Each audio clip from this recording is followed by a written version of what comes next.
Martha or a Teach. Martha. Perfect. Quality. Martha. We're live. We're live, by the way. Martha. All right. Before we get serious, Civ, is that the right purple? Let me see. Try the purple that's like second bottom from the left. Oh, I should probably. That's a good purple. That's a good purple. Yeah. Am I streaming to the right channel? Please someone make sure. Looks Because... like Yeah. it. Looks like Yeah. They can hear us. Okay, Yeah. cool. I just want to make sure because I was doing test streams on my personal channel earlier. Oh. Yeah, we're live. Cool. Excellent. Hell yeah. Oh, yeah. Just, Yeah. At surprise round 2, yo. I am. At surprise Gonna round. And then I'm gonna do the cute little thing that Neko made. Thank you so much again for this. It's a blinkle. The blinkle. I love the blinkle. There we go. I'm going to smote whoever the fuck is currently driving by my house with their car radio on max volume. Well, I can't hear it. You don't like the sick bumps? I don't like hearing vibrations throughout the earth. Oh, yeah, that's the worst. I had a roommate who did that. the Guys, how do worst. I access the bonk? Oh, it is Bop. Oh, Bop. Bop. Oh, we got Bob. Question mark? Naturally. Bop? No! How? Hey everyone, welcome to chat. We're Welcome getting to Bob's stream. Welcome to Bob's stream. Every stream is Bob's stream. It's true. Bob's stream. I hope y'all are having a good night. I'm like 30% loopy. I'm Yo, excited dog, for this same. one. Yeah! Yeah! Bop. That's the energy we're bringing tonight. It's This fine, don't entire worry. session, we only use the word bop. Bop. Bop. Bop. Bop. Bop. I would go insane. Bop? After about 8 seconds, yes. Martha, you're Boppies. Miss T, your puppies. You seem to be missing a few boppins. Hold it, bop, bop, bop, bop, bop. Beautiful. Bobby. This is like Smurfs hell. Bobby. Deal Papa it. Smurf. Papa Smurf. Papa Bop. Hey I everyone. think Papa we should, Smurf. I Yeah. think we should start. Yeah, I think we should take a hot sec to introduce ourselves really quick. Cool. I'm bopping brain cells fast. We gotta go. Hey Christian, coincidentally, What's up, everyone? you get to go first. Hey, I'm Christian. I run Carbon Interface, which aired yesterday. I also have a Patreon where I have 13th God content, which is on a little break, along with the system and a bunch of other stuff. Sometimes this week, I'm going to be posting a few more character types that patrons had submitted as ideas. So, if you're interested in any of that, go check it out. Excellent. Okay, next up, I believe it's Will. Hey, I'm Will. I'm usually on Surprise Run RPG, where I run Ebon Ward. And I participate in a bunch of other things over there as well. And you can see me here on Windwarko and a bunch of other gaming streams. Yeah. Hey, King Windwarko himself, Carl, give it a go. It's me, King Windwarko, Carl. I host the randomizer streams on this channel. And apparently I'm really accurate in Windwarko. I am good at aiming cannons, and we have found that out last stream. I also am in a few other random things over here, but mostly Windwarko and this. Excellent. J-Marb. Hi, I'm J-Man. Jimmy. I do everything. You should go check out our. He's modest too. You should go He's check not out wrong. our. Shut up! Go check out our official Discord because there's a lot of neat stuff there. You can also find Windrow's Everlasting Patreon, and real soon we're gonna be just chugging out a few mini RPs. So go check that shit out. And also, I guess I have a Patreon now. Nothing's on it yet, but soon. Excellent. Nico. Hello. Hello, it's me. It's Nico. I'm mostly an artist. I'm on Surprise Round sometimes, and I'm over here sometimes now, I guess. Hello. I too have a Patreon where you can get commission discounts and see whips of whatever I'm working on and progress on whatever projects I'm on, including things for various channels and my own personal things. Excellent. Civ! I was gonna sneeze. There was a sneeze there, but it just didn't. It didn't come to say hi. But I will say hi. Hi, I'm Civ. I'm here, and I'm over on Surprise Round 2. I'm in a couple things on each channel, and I have a Patreon where usually every week you can get some funky donkey art, but not for the past 2 weeks because I was on holiday break. But that's about it. Fuck yeah. Hi, I'm Jay. Go to the Stabbyness website. It's new. It's good. It's good at organizing shit. I've gotten a lot of feedback so far about all the stuff I messed up. I'm sure there's more. Let me know if there are any errors on the site. It works as a really good, library of all the shit we make, because, good lord, there's a lot of it. It organizes it all into nice little series, chapter, arm, whatever the fuck it is, so you can just click on the series you want to watch, go through. Please go check out the site if you want to watch our stuff and Twitch scares you, which is entirely understandable. Mask. Yeah. Hi, I'm Wandering Mask. I am only here on this exact show. I also do art. You can throw money at me on Ko-fi, and dragons will happen eventually. Join the official Discord. Thank you all so much for coming. Excellent. Okay. So, it's 8:05. That's given enough time for people to come on in. I think we should get right into it. Or, rather, travel back in time. Oh fuck. Let's just take a short moment. In the year 1935. Yeah, that's the one. They invented. 1806. The rabbit hole music starts playing. Just Previously, on Forgotten Indigo Chapter 2. The robbery of the Pinion Tower Bank occurred on a rainy night. The following few days were spent recovering for the various Riviera families. They tried to put together an investigation team led by a few of the heads, Delilah Deltano being one of them. Bijou, or Chantilly Iris, was drafted into this by her father. She got involved with the proceedings at his behest. Fade Philadelphus organized his family and, as well, joined the investigation team. Martha Teach, due to a series of odd ties and coincidences, was brought into the fold as well. She's not particularly happy to be here. Her dear friend Illyria Testudo, daughter of the Testudo family, one of the Riviera heads, was implicated for the crime of the vault robbery. Teach swore to get her off the hook. Teach met up with Sonder, a local private detective and 7th consultant for the investigation team. I'm sorry. Together, they all met up with the various Riviera family heads and set about investigating the crime that occurred. There they traveled into the vault and met one unhelpful guard, a man named Garai, who was apparently knocked unconscious by a shadowy figure. When the vault proved to be racked by various magics, the investigation had seemingly hit a stopping point. However, with the aid of a potion provided by Illyria Testudo, they dived into a sort of subconscious scape that existed within Garai's expanded perception. Using this, they were able to navigate this ice-locked land and discover the face of the true culprit, or I guess the armor of the true culprit, a towering spire of Zyvosi armor. From there, they decided on what they'd do next. However, near the entrance to the vault, they were ambushed by a man with a crocodilian grin. And that is exactly where we're picking up. These are fun. Yeah. Yeah. This is so neat. I have fun doing them. Yay. Okay. Cut the music. Move on. So, oh boy. Let's take a hot second. So, you all, just to remind you of your last few seconds, you all watched as a man emerged from a chest that appears to be just a little too small for him.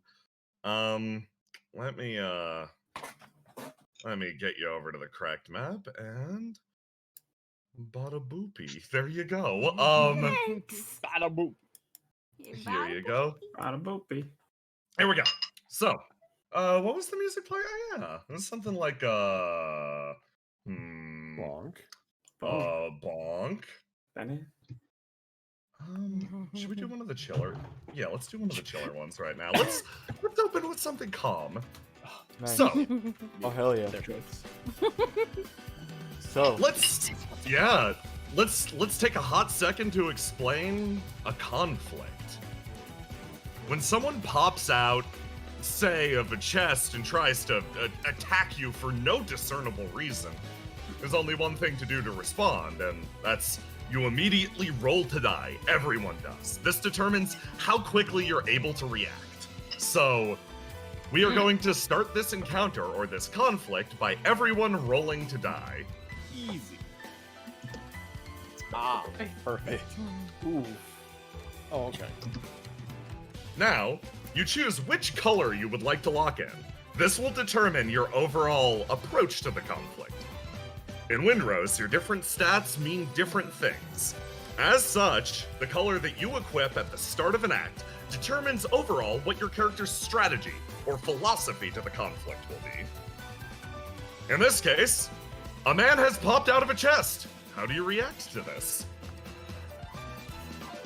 Think of that when picking your colors. Has everybody picked? We good? Yeah. Yeah. Okay. Red gang, let's go. Oh. In this case, oh my god, Sonder, you are going to be ready for this. So, God. you all, basically, to play out in real time what happens, he starts to emerge, Graves rushes forward as if to meet this man. Genjirou, what do you do with this dude in your face? So what happens is when Grave rushes forward, and I'm assuming Graves is gonna pull out his big ass dumb sword to like swing at him. Genjirou jumps out of the chest like a jack-in-the-box, lands on his sword, and then bounces off of it to land behind him. He's like, oh, and Genjirou touches down in the middle, and the conflict begins proper. Well, I'd say that, but something actually cuts you all off. The door behind you cracks open. Oh god, it's the cops! Run! Hey everyone, it's the cops. Oh. This man actually runs in. The teller from before. He starts to travel in. Yeah, Tide's on their way. They're coming into the building. He stops and looks at the crocodile man. What's that? goddamn tide pigs are on their way here, huh? Well, shit. He kind of like puts his.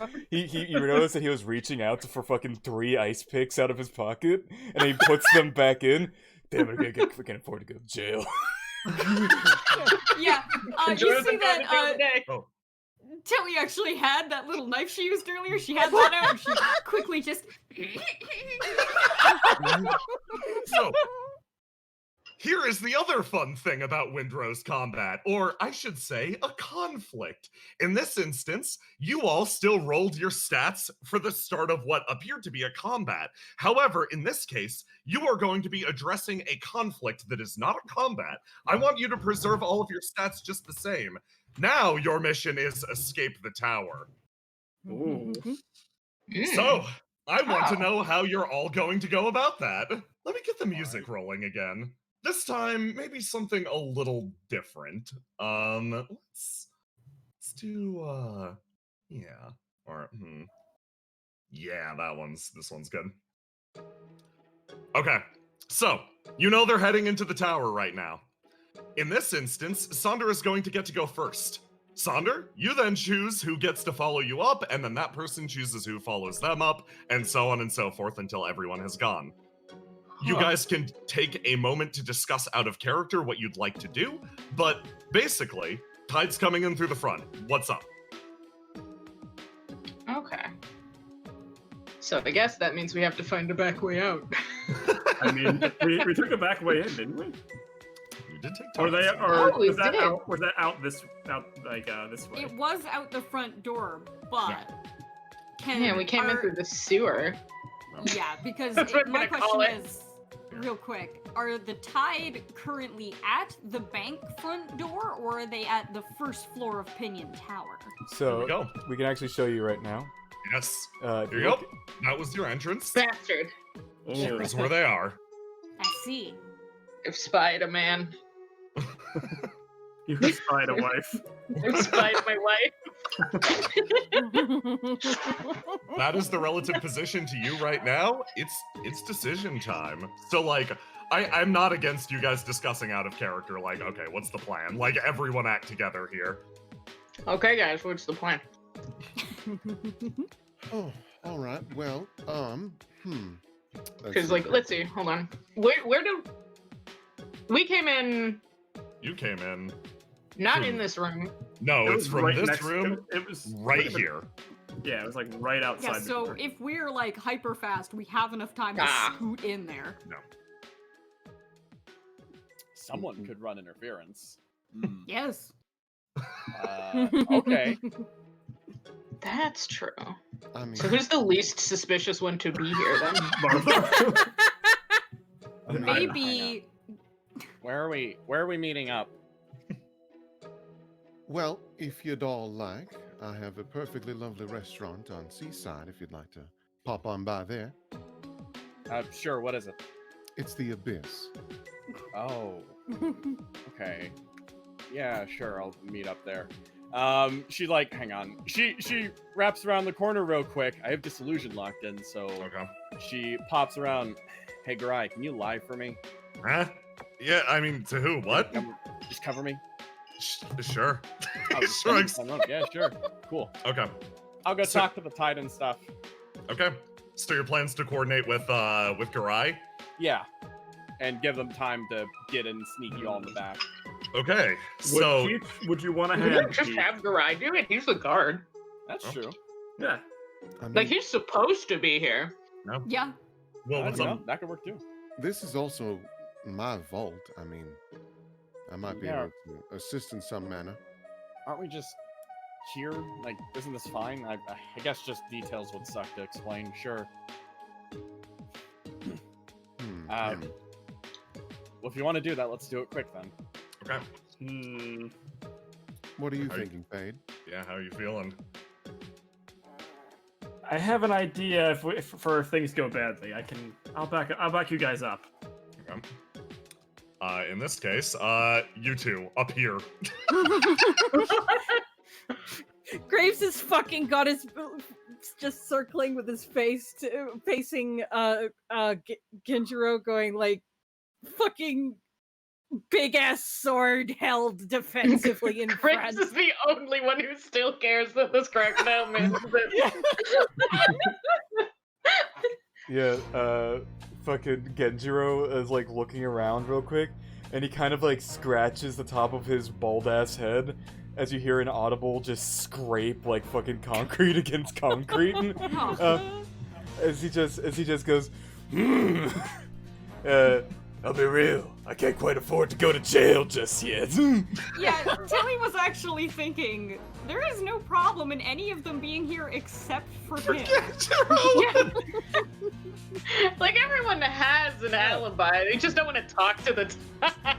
Yeah. Yeah, as long as we're in like the normal part of the bank, we're not in the vault. They have no reason to suspect we're invading it. Yeah. Yeah. Is the plan to sneak down the tunnel, or is everybody just rolling up to the Tide? I mean, we have another option, I suppose. It depends on how well I roll. Delilah is gonna, just with a little flick of her wrist, I'm gonna see if I can just make everyone invisible. Okay. So, let's see here. I need to roll to do my swing. No, I rolled red. No bonus. You know what? I'm actually going to veto that because that is. Oh, I'm still going to veto it because that is. Oh, can I sham- use that for something else then? Yes, because in terms of powers, I want to preserve invisibility for Bijou / Chandili. That makes is sense. That is a her thing. I want to leave it that way. So, I can do something to help in a similar fashion. But yeah. I would need to be able to see the tide. For So, it. I will give you a voucher for that 20 though. So I have two options then. The other one that I had in mind was making us appear as different people as members that work at the bank. But the one I think that might be more fun is Genjirou. Everyone sees this, but it's more focused at Genjirou. I want him to see the suit of armor we saw in the vault. And I want it to challenge him to a fight in the next room. Oh my god! Okay. Basically slowing down Tide because they're like Genjirou, and Genjirou would not turn down a fight with this super suit of armor. And as we leave, I want the suit of armor to be like, you couldn't even hit me. Find me. And more importantly, find me when you're stronger. I want Genjirou to leave us the fuck alone and find this guy for us. Okay. Oh. Now that is a beautiful use of a 20. Okay. So I got something. Let me just drop that right up there. So okay. In this case, that's what Delilah's doing here. That's phenomenal. Conflict in this is basically, regardless of how you are fighting the person, whether it's physical like combat or something like this, you are still rolling to accomplish tasks and rolling to die to respond to tasks. So in this case, you're rolling to put on this big light show. And in this case, it's up to ultimately how Genjirou rolls to die versus it, but I'm fairly certain that, yeah, this is probably going to work. Oh, yeah. And it should be a 25. I don't know why it gave me a 2. Oh, huh. Something's a little screwy. I don't know, but that's fine. No. Yeah. Should have been around 5. Yeah, weird. Yep. Let's see. But yeah, okay, excellent. So that's Delilah's action for this act. I assume Teach is going to go up and talk to Tide in this case. With Garai, unless, I mean, they people mentioned another plan to just have him go up instead, Yep. but I think in this case, yeah. Might as That well. was my plan, yeah. Okay. Sonder, Fade, Bijou. If the plan, Well, we've got. yeah. Carry on. You talk first.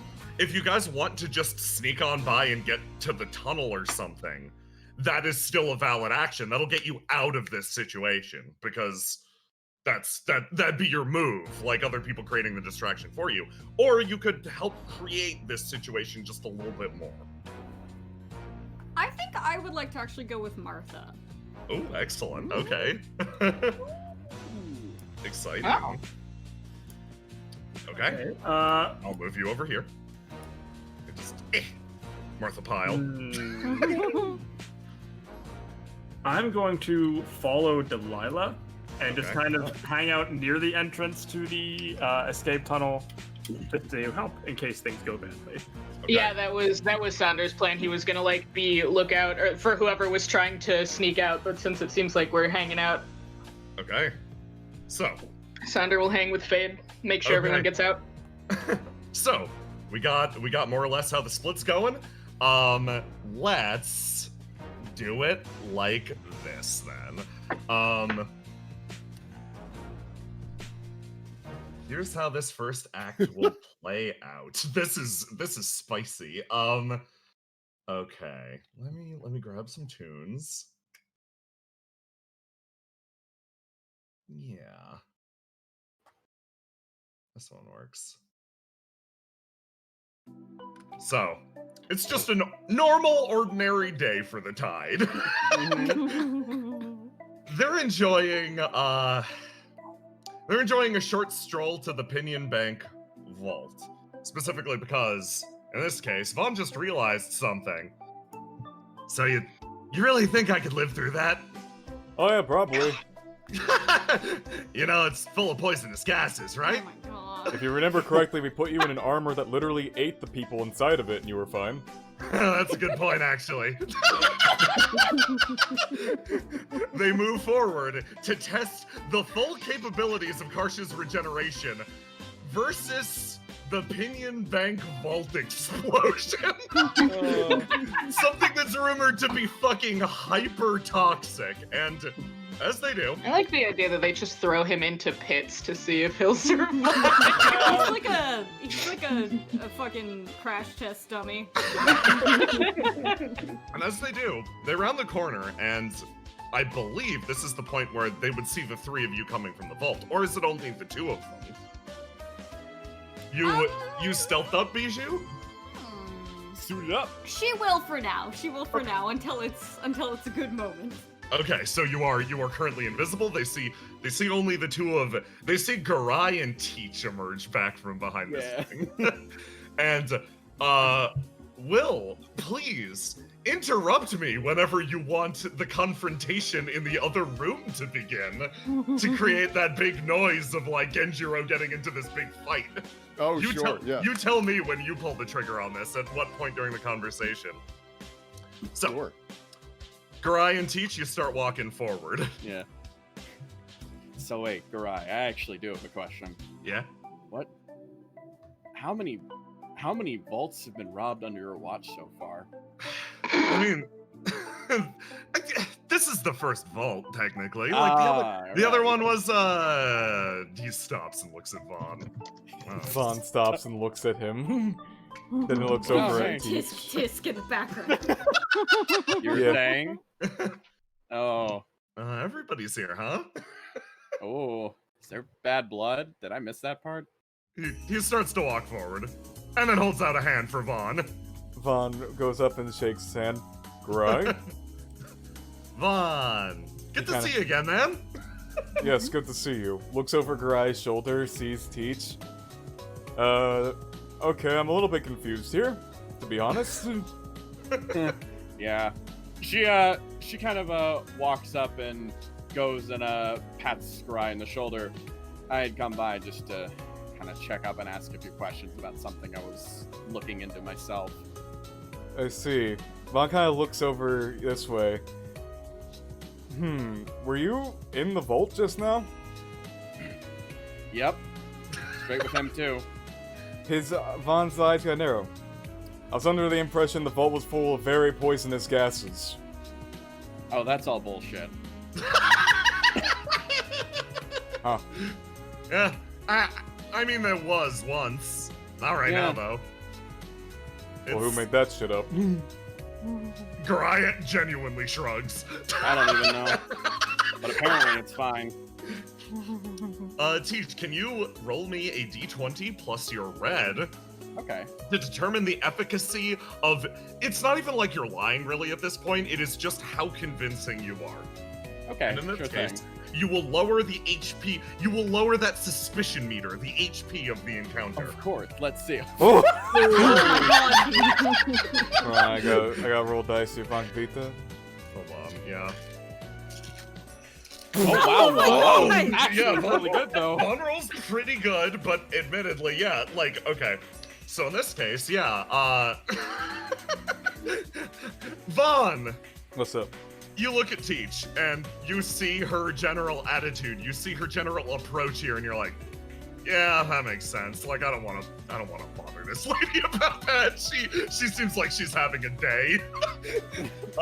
Carry forward with the conversation as if Teach is being very convincing. Alright. She kind of like turns over. Really though, what brings you guys here? Someone seriously want to send you into a vault without any poison gas protection? Well, to be honest, I was planning on sending him into the vault without any poison gas detection. I'm pretty certain he can't die.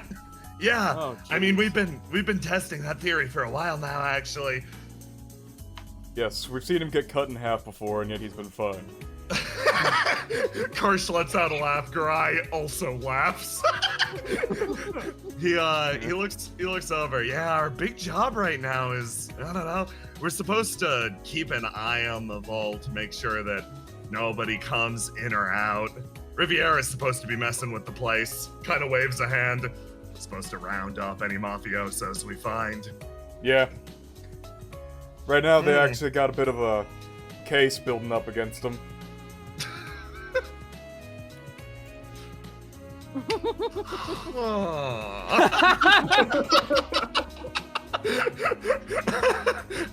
Garai, honoring your 20 is not gonna blow this for you. Yeah. As much as he would if you'd rolled a 19. Oh god, that's fine. Yeah, Karsh starts to move forward. He takes a step almost into the personal space around you, Bijou. Well, if there's no poison gas, can we go check it out? It'll actually be easier to guard from inside the vault, you know? Yeah. After all, we just still need to investigate, right? Will has sent me a DM. Release the Kraken! At this exact moment, you hear a yell from inside the vault as Genjirou engages with an invisible enemy. J-Man, I'm gonna say you take that part away. Let me grab this. Let me get some fight music. Fuck me. Time for some buffoonery. Yes. Let me grab this. Yeah, this one's good. So, inside the vault. Genjiro standing here. Is Graves still here? Yeah, you all are, first of all, position yourselves. Where are you hiding to make this distraction functional? Delilah is probably gonna just honestly scurry here so that when Tide does come in, she'll be able to see them and just bolt right past them. That's great. Also, she needs to keep an eye on Genjiro, because she's like, I need to watch him to, one, learn what he can do, and two, move this guy occasionally just so it's not always like anime dashing away from attack. Yeah. I want this guy to have an axe on his back and like maybe reach for it, and then once Genjiro misses twice, go, I don't even need this. And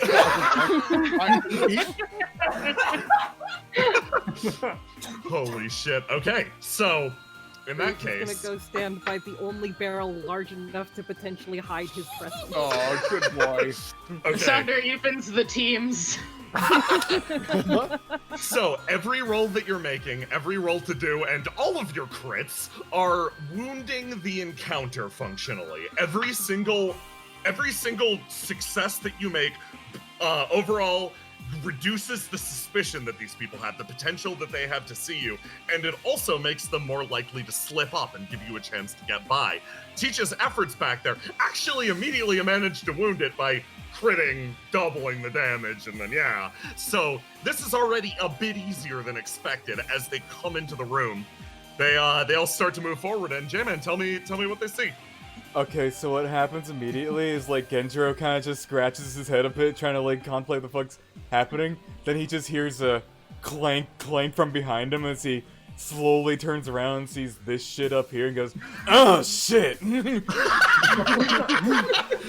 fuck are you?" The voice, deep and resonant, like bounces around from inside. Will, do you want to feed me lines and I will repeat them in big armor guy voice? Sure. This is the true illusionist experience. Yeah, no, Sander, you can see it like whenever Delilah mumbles under her breath, it booms from this thing as well. I see another mortal. I see another mortal. Mortal bullshit. I've already died once, asshole. My apologies. I should describe you as fragile. My apologies. I should describe you as fragile. Genjiro. It gesticulates. Genjiro's frown burrows. He reaches into his pocket and pulls out a fucking ice pick and points at him. Calling me fragile, hiding behind that giant ass tin can. Only cowards use armor, idiot. And Delilah taps her chin. But I assure you, I'm much faster than you. This is merely to give you even a chance to hit me. But I assure you, I am much faster than you. This is to give you even a chance. Oh, I'll make you eat those words, asshole. Genjiro. I can tell with that mouth. With that mouth. Never gets a little sassy. Yeah, Genjiro, like, kind of like jumps off the ground, grabs onto the side of this pole, rips off the curtain from it, and then runs at this thing to try to, like, fucking drape it over it and then fucking lariat it to the ground. Oh man, yeah, you close the distance and you fucking get to it. Oh boy. And at right about that moment, these ones rush into the scene, witnessing all of this. Vaughn, what do you do? Vaughn looks ahead and then sees Genjirou up there fighting what appears to be a fucking cloth ghost due to the... But that's the thing. Wouldn't the curtain fall flat on the ground? He throws it around into Genjirou.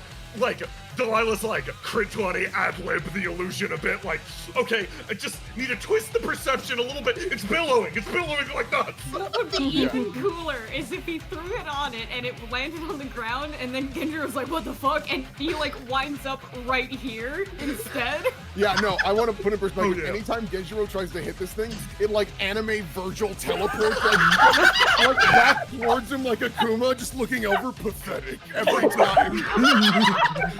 Pathetic. And fucking Vaughn looks up ahead and goes, no shit, it's Genjirou. Oh, damn. If nobody else does it, J-Man's gonna give himself the chance to do it. Yeah. I've been looking for another go at this guy. Hell yeah! Karsh starts running down the hallway. So Graves is gonna grab Fade and yoink him back around behind this barrel. He just picks him up around the waist like a cat. Karsh is gonna move forward and past. I believe he's completely distracted and involved in this. Karsh jumps into the air and is going to attack Genjirou. Oh boy. Give me that roll to die. You got it. I gotta drop my swing first. Also this. Good job, Karsh. You're a champ. Wow, he still hits you. Yeah, Karsh rushes in with his dumb dual blades and does manage to get a slice on you as he moves past.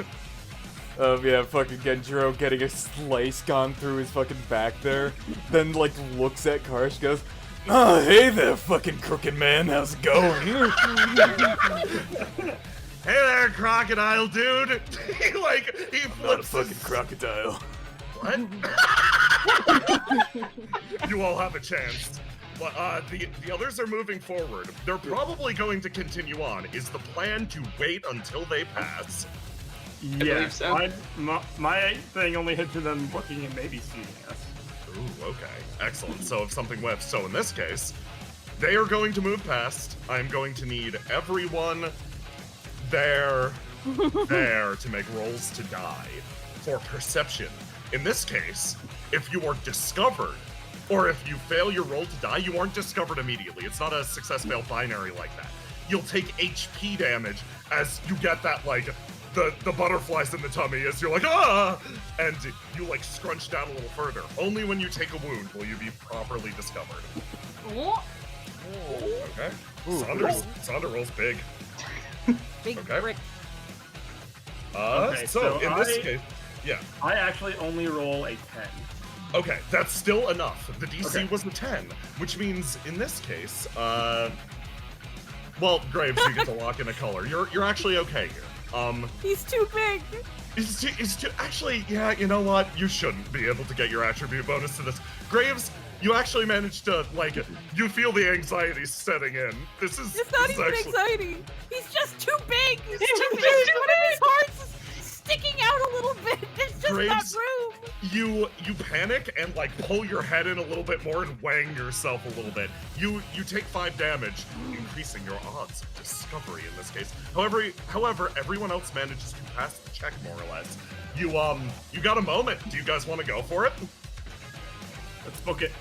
Yeah, probably. Sonder like leans into Delilah and is like, we should go now. I completely agree. Oh, come on, Graves. No more- Fucking picks him up and runs with him again. Okay. Sonder is going to usher her forward because he wants to be like in front of Delilah while they're going back, so I'll she let needs gets you to go move my first. phone. Okay, so Just fucking charge. Delilah, what's up? I'm trying to think if there's anything else I wanted to try and do illusion-wise, because I can get a level up if I trick more people. Maybe fucking go for it, man. Hey Vaughn. What's up? I think it's about time that you rolled to deduce the situation. Yeah. Fuck it, let's just group this, group that, and... Okay. Hey. So, in this case, Vaughn is also going to... Vaughn, like, you move past as the ambient threat travels into the room, the tide's edge. Vaughn actually quickly scans the scenario, and in this case, what aspect is Vaughn focusing on? I want to know who's taking that damage that they've got coming their way. So, the, right now, Vaughn's scanning around the room, sure, and he actually sees this, fucking, armor up ahead, No. and his eyes kind of narrow for a second. Ooh, wait, actually. Hold on. I believe the illusion is only in Genjirou's head. Oh, is it? Yes, I believe so. I think you only see Crocodile Man. If You only see Crocodile Man, okay. If I'm correct about that, Will. I kind of assume that she can choose who can see it, but can also just make an illusion if necessary. So and my did hope you- for this one was like an actual illusion, because then anyone else can react to it naturally. That makes Otherwise, Genjirou will immediately be like, "Wait, it's not there." Yeah, okay, fair. So yes, you do see the armor hanging in the air. Yeah, Vaughn kind of looks at that, and his eyes sort of narrow a little bit. Hey, Karsh, Yeah? that a little familiar? Hey! That's the armor that almost ate me up! Karsh disengages, dodges to the side. How are you wearing that, you bastard? He dives forward. Pathetic.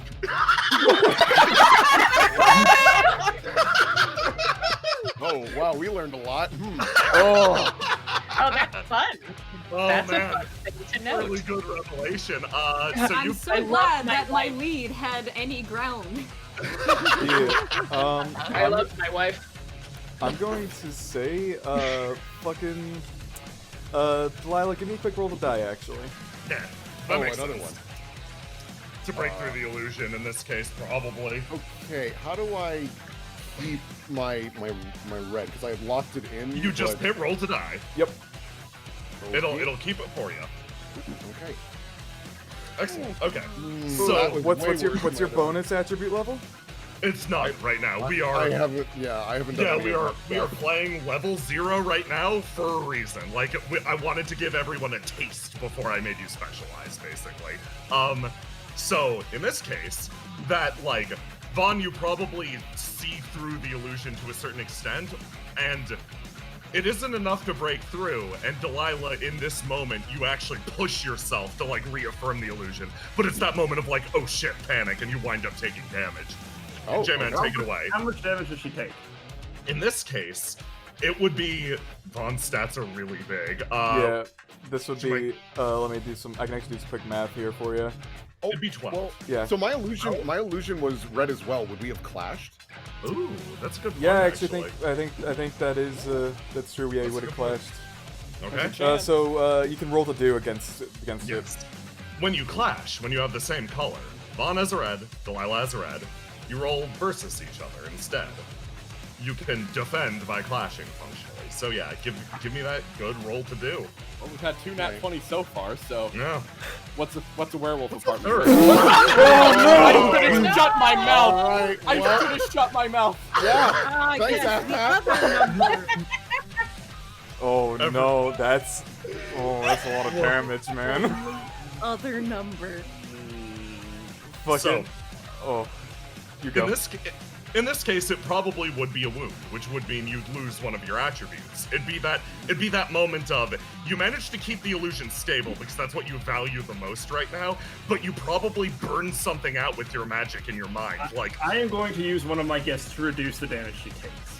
okay, Oh yeah, go ahead. my only warning is it is so much. Yeah, it's a lot. I mean, it's gonna it'll make it hurt less at least. Yeah. Yeah, I'm gonna activate Watch Your Step mode, drop my swing, and reduce it by 6. Oh, Okay, that's pretty good. That's pretty damn good. Delilah, this is still probably going to this is still probably going to wound you, so you need to decide which of your colors you're losing. And for the immediate, this doesn't have any RP bearings yet, because we haven't decided what your colors mean. But in the future, losing one of your colors means you're no longer in tune with that aspect of yourself or your character. So, like, if Teach lost her timing skill, for example, which she did, she suddenly started losing track of time, etc. Wounds rule. They're great. Bless you. I will wound yellow. Okay. So, in this moment, Vaughn, tell me what you do. Alright, so I believe the wound equals... Is that discovery? Is that be all three? What was that? The wound, was that... is that discovery, or is that be all three for it to be discovery? It need to wound more people, basically. You've Okay. got to get 3 wounds across the entire group in order to completely discover them, yes. Yeah, so what happens is... You just get a hint that something's up. Yeah, Vaughn sees this thing, and he realizes that really shouldn't be here right now. And he sees how it's moving too, and he's also like, "That's not how it moves." Yeah. And he does that, and he concentrates so fucking hard to the point where his very glare pierces through the illusion. Delilah, tell me how you push your magic beyond its limits to preserve your own safety in this case. Yeah, Delilah, you notice, for you folks around her immediately, she tightens her grip on her fan and seems to cover her face even more so, and her light brightens, and her eyes get a little more golden, and she's got a pretty nasty look to her, and you can tell she's actually shaking more out of fear of a sort. And she just kind of mumbles to you, "Don't look at me, Indigo." Yes, wound your stat, and we'll go on to the next part. Oh boy. Okay. In the other room, let's talk about what Bijou, you still have an action left. People have moved past. It seems like there's a commotion in the vault. I was muted. Oh no. That's okay, I wasn't saying anything. Oh, okay. Oh Yeah. boy, it's me and Martha. It's It Okay. is you, me and Martha. I mean, shit, Tilly. Does it look like Martha's doing anything or planning on going anywhere, or does it seem So- like her plan is to wait until she can scoot behind the curtain or what?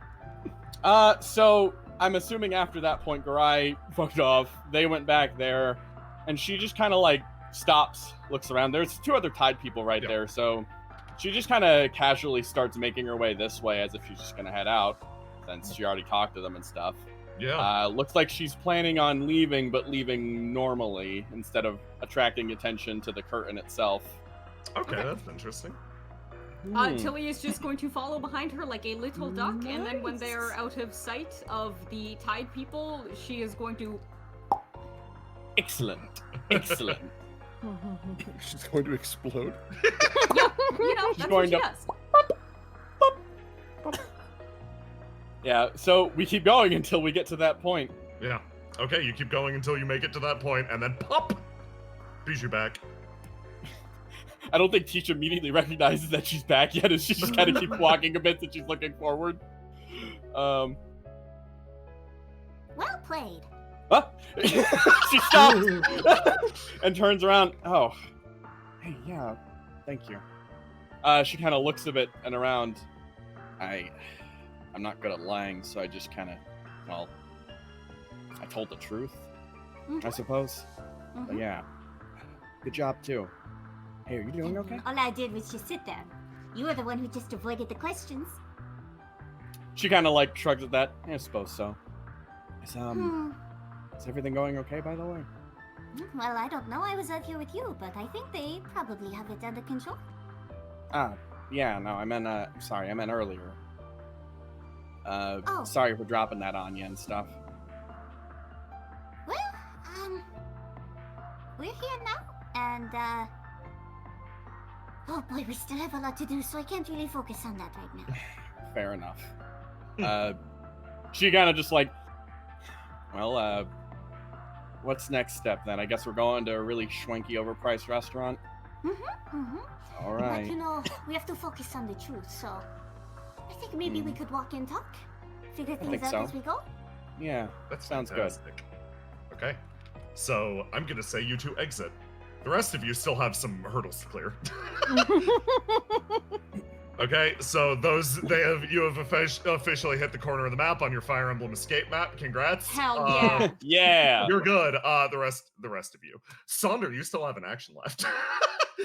So you guys make it back out, and yeah, Delilah's not feeling too hot, but did manage to preserve the illusion long enough for you guys to make it out of that situation.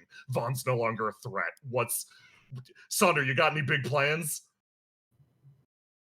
Let me grab. You're muted, Nico. The sneezes got them. Yeah. Oh I had to mute for the sneezes. There were so many. no. All right. So what is the immediate situation once they enter this place? So you come out. You immediately see some people mulling around. There was a discussion of Crocodile Man, and it seems like Tide Backup is heading towards you, but they're all like low-level grunts. They're moving past your escape route. Is the big problem. They And sure are. heading exactly towards you. Oh, Nico's bad at plans. This is No, it's this okay. is the primary problem. If you can think of anything to otherwise decrease their ability to pay attention to you, you guys have done a phenomenal job of reducing the HP of this encounter.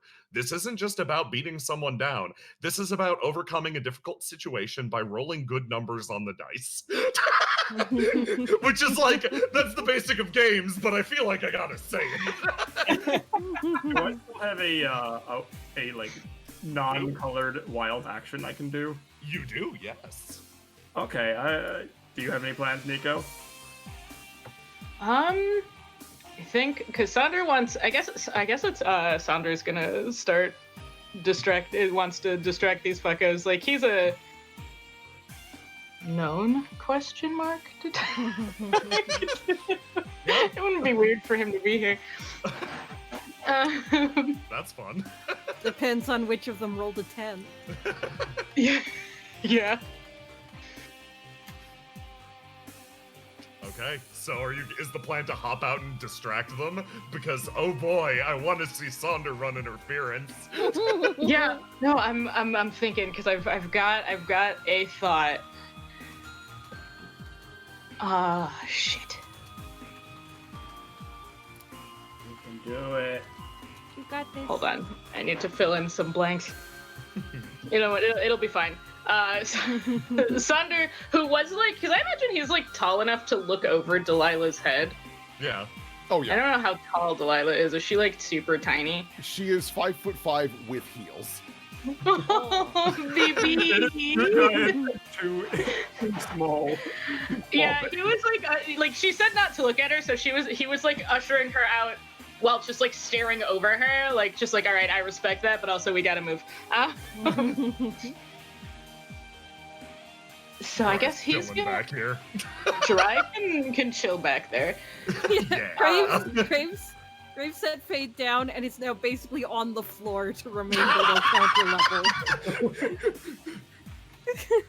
He's Everyone too else is big. crouched down. He is just laying flat on his face. Yeah, his horns will poke up otherwise. God, does Sonder trust Jirai to back up a bullshit story? He looks at you with the expression on his pog. Do I guess he's- investigators have the ability to like arrest people? In this case, with the Tide's Edge, I mean the Tide's Edge does. Does Sonder? Who the fuck knows? Who knows? Who fucking knows? I think he wants these people. God, oh my God, Sonder can't make anyone pay attention to. All right. You know what? It's fine. Sonder is gonna. He's just gonna fucking walk out. They stop and they look at you. Yeah, he's just gonna walk out like he fucking belongs there. He does. He's a private detective. Yeah. He's a private detective. He's just gonna walk out like he fucking belongs there.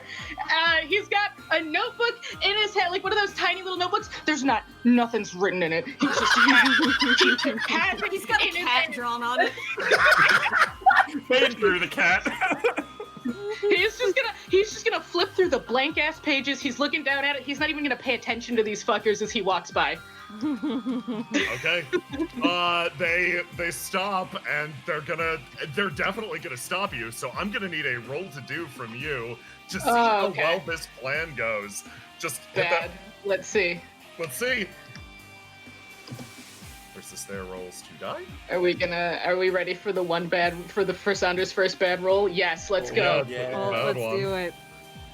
Okay. Oh my god. Okay. Oh my god! Last boy. Because of this is the time he rolled bad. Just over average. Yeah, all of them stop. Every last one of them stop at this man who emerged from behind the counter like he was like a fucking ghost, stood up, climbed over, walked in this direction with his notepad out like, yes, nothing is suspicious. Good. They all stop and turn on you, Sonder. All of their undivided attention is turned your way. I'm gonna make some rolls to die from you for in a sec. Your distraction certainly working. However, they are now paying attention to you. Good. Pay attention to this man. You violated the law? Question mark? So roll to die versus this. Okay. Okay. Alright. I don't know, so- Sonder. Do you think he can clear it? Do you think you can? Maybe not. Let's see. I guess Okay. we're good. Okay. Okay, getting better. Go again. Give me another. Okay. Are we gonna see which idiot can squint hard enough? Yeah. Okay. It could be none of them. Are we? It's a Okay, mess. we're rolling to die. Let's. Okay, give me I have to another- remember give me roll to another die die. and not roll to do. There you go. They reduced his. Oh my god. Oh my god. You guys, No, you guys, you all got free One shots more. on Thunder. What the These fuck? guys all like stop and like one by one come to the same conclusion of like, oh wait, boss was in there. He just walked past him. I guess it's fine. I guess I'm just an idiot. Last boy. Get him, Johnny. Get him, Johnny. So, oh boy. Lisa Park. Get him, Johnny. Oh, fucking way. Every single one of them stops and stares at your ass. Sonder has not acknowledged any of them. That's just the wind. They look at you and have the expression of like, hey, that was the weirdest shit I've ever seen in my life. What was that? And they start following you like, excuse me, like, and here's the thing. Do I When you were- actually talk? What you were rolling for there was how well you could keep your cool with literally 4 people on your ass pestering you, and literally you just start to walk away with them following behind you. You did not lose the heat. Like you left your role, so they still are aware of your existence, and they're following you. But like, Sonder.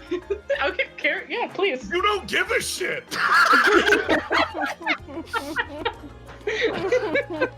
It's like the bees from Wind Waker. You're like, what the fuck? Excuse me? Hey, sir, excuse me? Sir, you came from behind the did you come from the vault? Is the vault safe? Sir, what were you doing in there? You're like the friends. Like the fucking paparazzi. Sonder looks up after they've been like trying to get his attention for like probably 3 solid seconds. Finally looks up and like he kind of just looks at this one straight in the face. Another solid second goes by and he's like, nah. Not a which part? Sir, what were you doing in there? And you continue not caring. Yeah. Sorry, I'm pretty busy today. I got things to do. He holds out because I assume he's got to have some kind of like proof that I am a detective. He like holds out whatever like certificate of like I am a private eye, and he goes, "Here on business. Don't worry. Here on business." They stop and look down on it as you just strut away, not giving a singular fuck about these people. Do Delilah or Fade have anything they want to do? Fade is doing his best to hold back from cackling. He just tugs on Graves' horns and said, "Let's go!" Yeah, Graves is move going it. to very politely scoop up Delilah in one arm, Fade in the other. He's shimmied his way between them, and then he's just gonna fucking book it through the tapestry. Before we run through, Delilah looks to Gry. I think your friends could use some assistance in there with that crocodile man. He doesn't want this guy to see that. Yeah, no, he waves. Oh yeah, you're right. Bye. And he takes off in. Fade, do me a favor. Give me your final roll. I want to see how much your efforts in sneaking away succeed. Give me that wild dice. So you just do roll to do, and then you scroll down and do none. Or okay, yeah, right there. Yeah. So what Fade is basically going to do is, obviously Graves is giant. He probably makes a shit ton of noise climbing out from behind a bank counter. Right, Mask? I mean, yeah. Carrying 2 people, even if we are tiny. Yeah. No, it makes sense. Yeah, I'm gonna try and then add 1d6 to that for your wild roll. Oh yes. Rule. D6. Excellent. Okay, so he's going to.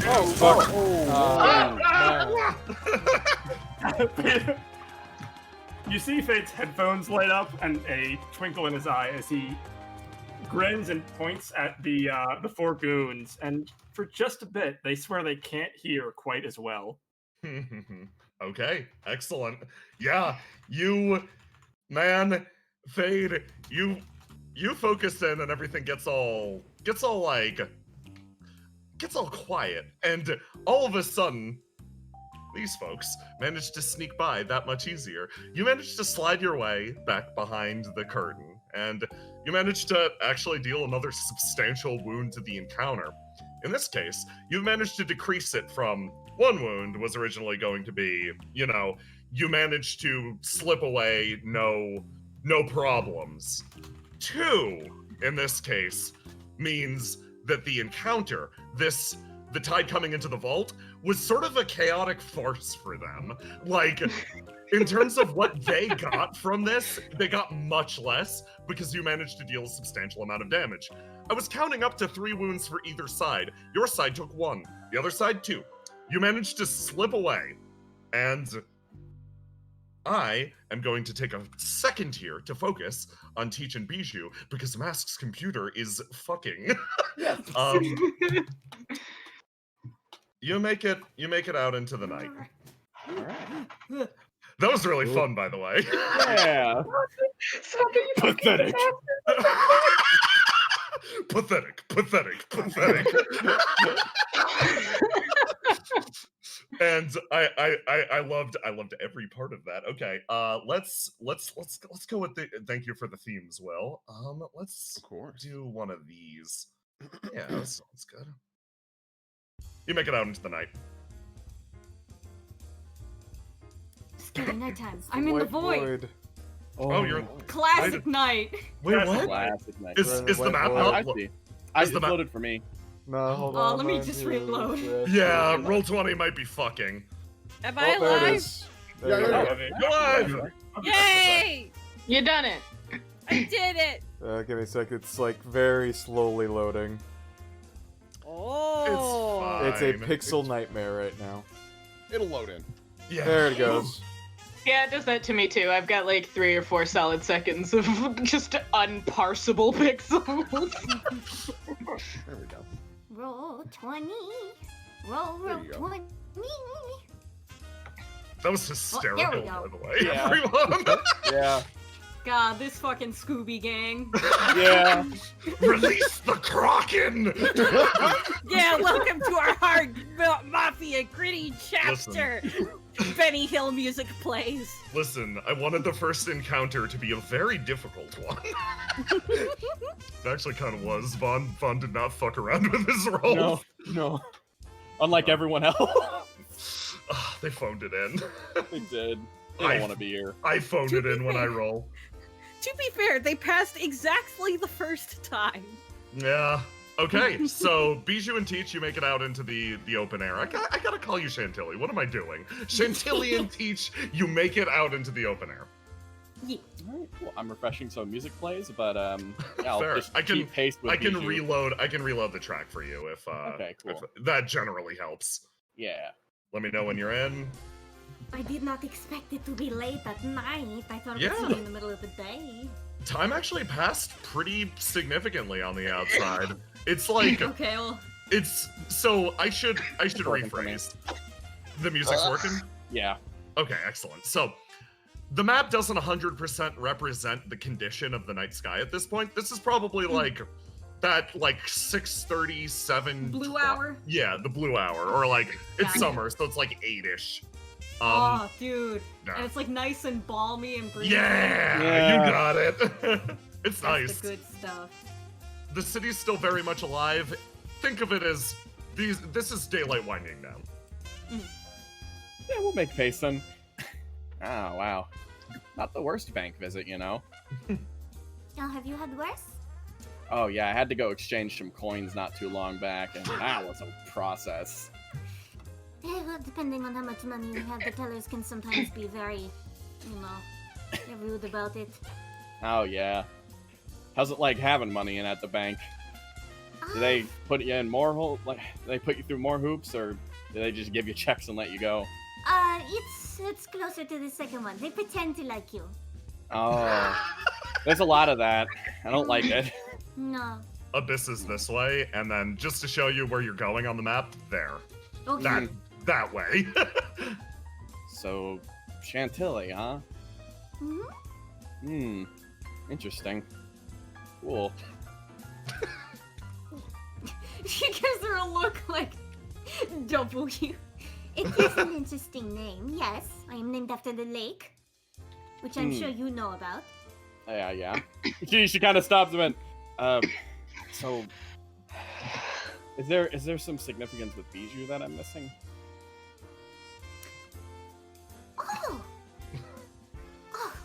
Oh, well, you just ruined everything! Sorry, I'm not in the mood right now.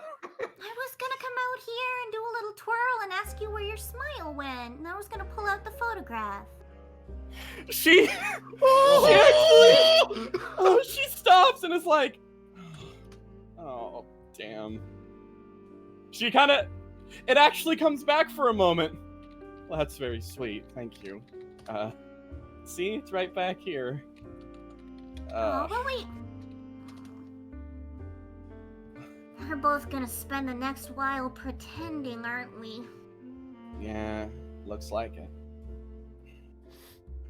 Well, thanks for helping me get that part out of the way quick. She kind of turns. Yeah, it's okay. Anything else? Any other band-aids you want to rip off? Oh, yeah. No, there's a couple. I was really hoping that I could. I know you're smart. You would have figured it out, but I was hoping that I could do that. And, throw you for a loop so that you're not in a bad mood all night. She kind of scoots up a little bit. Thanks for trying. That does actually help. I appreciate it. I mean, hey. Again, everything's really a lot to process right now. I'm not in the best of moods, but even just being able to open a little bit like this is nice. Yeah. Well, I don't know if you can tell on my end, but I don't want to be here either. Yeah. Gosh. If I can't even pretend to run the whole gambit of what you must have to go through to just... It's a lot. I'd like you to just explain the whole thing to me, but I don't know if we'd have enough time. I mean, Well, if you want, give it a shot. Think you can get it in before we get to the restaurant? we can walk slow. How You can fast? walk slow. Now here's the question. Do you Mhm. think the rest of them will get lost downstairs? Oh, of course they will, yeah. The big I'm the labyrinth one with the down map, after all. Tax head. there. Oh, yeah. We could walk real slow. She Real starts slow. stepping a little slower. I'll say on the next map, the market map, it is nice and open if you want to sit for a little bit and wait for Oh, everybody else hell to come yeah. up. Sure, yeah. Let's do that then. Let's see. So, do you want me to bring you over there right now? Yeah, let's do sure. that. Okay, let's do it. Move your pog one more time, Chantilly. You disappeared into the abyss for. Ah! Classic Chantilly.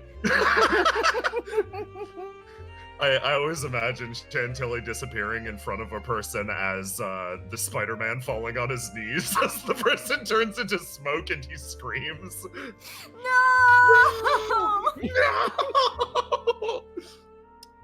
Yes, you guys did get a written copy of the map. It's in one of your hands. You're not gonna get lost in the skeleton abyss. It's just gonna take you a little bit longer to get out. Let me. It's just Tilly has the thorough knowledge of the map. Yeah. And Mhm. like knows which paths are like, oh no, that one's not actually a shortcut. That one's got puddles in it or something. Also, Jean Mirage probably held out and only tells his family the best paths to take. To a certain We keep extent. having to re-navigate to find one Graves can fit through. This is So, the yeah. stink path. You know, this Let one me, is the nice let me- path. Let me hop you over to the market map. The point of the rest of this session is to give you a chance to interact with each other. In this case, you have divided in a very fun way. So we are going to focus on you two and then the remaining four. And then from there, we'll reconfigure and we'll do some stuff. It'll be fun. Yeah, sounds good. I get to talk to Sonder the off on his sprinkle. I have a plan for Sonder. Good. Oh Listen. God. So yeah, you come up and over into the market. Just position yourselves wherever you want to be. Actually, that isn't entirely fair. I'll take you over to the market in a second after we address the horde that is currently exiting the building. Sir? Sir? Sir? He's got an entourage. VIP. Sir? Sir? Sir? Multiplied! Saunter carries on with his fucking nonsense notebook. He's not really engaging with these guys. And then once he feels like he's in the clear, because he's like, I've already told you I'm here on business. I have no other reason to talk to you. He closes the notebook, puts it in his pocket, is like, all right, boys, it's been fun, but I gotta go.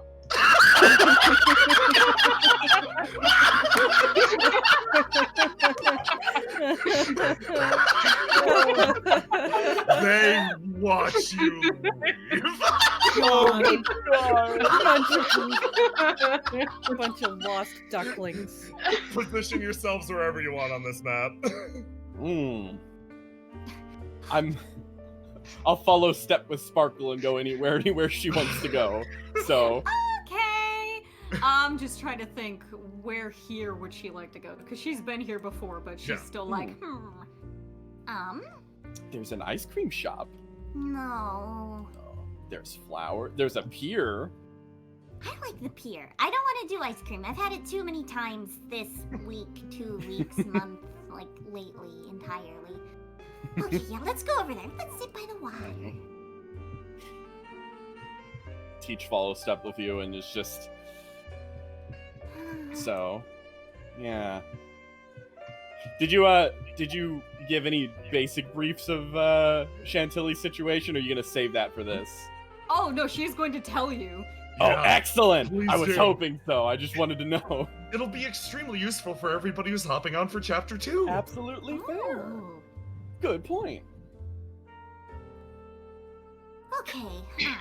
So what? How long do we have? Probably 15 minutes or so. That's long. I mean, hey, we could be late. We could be fashionably late. It's fine. I don't know where to start. You'd think I'd have a better idea of this, as I've been prepping it over in my head for weeks and weeks, trying to figure out how to tell people, how to explain it to people in a way that doesn't make me just sound cuckoo bananas. Right. Well, I don't really care if you're cuckoo or not. So feel free to start anywhere. If you want a guiding question, I can toss one at you. Yeah, sure, let's go with that. Why did you need an identity called Bijou? Oh. Well, the name I picked is just because it's fancy. I like it. That's nice. It was actually one of our house staff. She used to call me that when I was little. She said, "My little Bijou," and nobody else Aw. remembered it except for me. So, well, I'm sure you saw how I was when we were, downstairs in the, I don't even know what to call it. My dad sometimes calls it the den. I have a hard time. They don't really, I don't want to say they don't let me out of the house, because, it's not nearly that bad, but, More they like... Sorry, go on. I guess they try to keep a close eye on, what I do, who I'm interacting with, or they did for a while. And, I was like Beretta with the schedules. Every 10 minutes of the day was all planned out. I had my whole routine, everything for my whole life. And then, She gestures to the bay area and just the water and stuff. and then, everything here went crazy. And, that schedule just kind of started to collapse in on itself, and I didn't really have, I was in a, how do I even describe it? Tell me, what do you actually know about Chantilly Iris? Bats eyelashes. Teach thinks about that. I actually don't know how much she knows about that, but I'm sure she at least knows the name now of the Iris family. Yeah. Yeah. Listen, the Iris family is a name about town. How much you know about Chantilly in particular, ultimately, that's a conversation for you two to determine, because figuring out which circles Bijou's name might circulate and how Teach intersects those circles. Teach responds then, "Afraid I've never heard a thing about a Chantilly. Just not the kind of place my ears stick to. Do know the Iris family, but yeah. I do know a Bijou, though." Yeah. Well, you see, at one point in certain circles, Chantilly Iris was pretty much as popular, if not more, than what Bijou is in other circles. Cause, I didn't lie to you back then. I actually am a ballerina. She kind of smiles a bit at that. Yeah, actually, Arch talked a little bit about that, actually. Oh, Said yeah. you gave her some nice pointers. That was really fun. That's, well, I guess that's a good lead into it. That was pretty much the first time that I'd done any sort of dancing since, 2 years ago.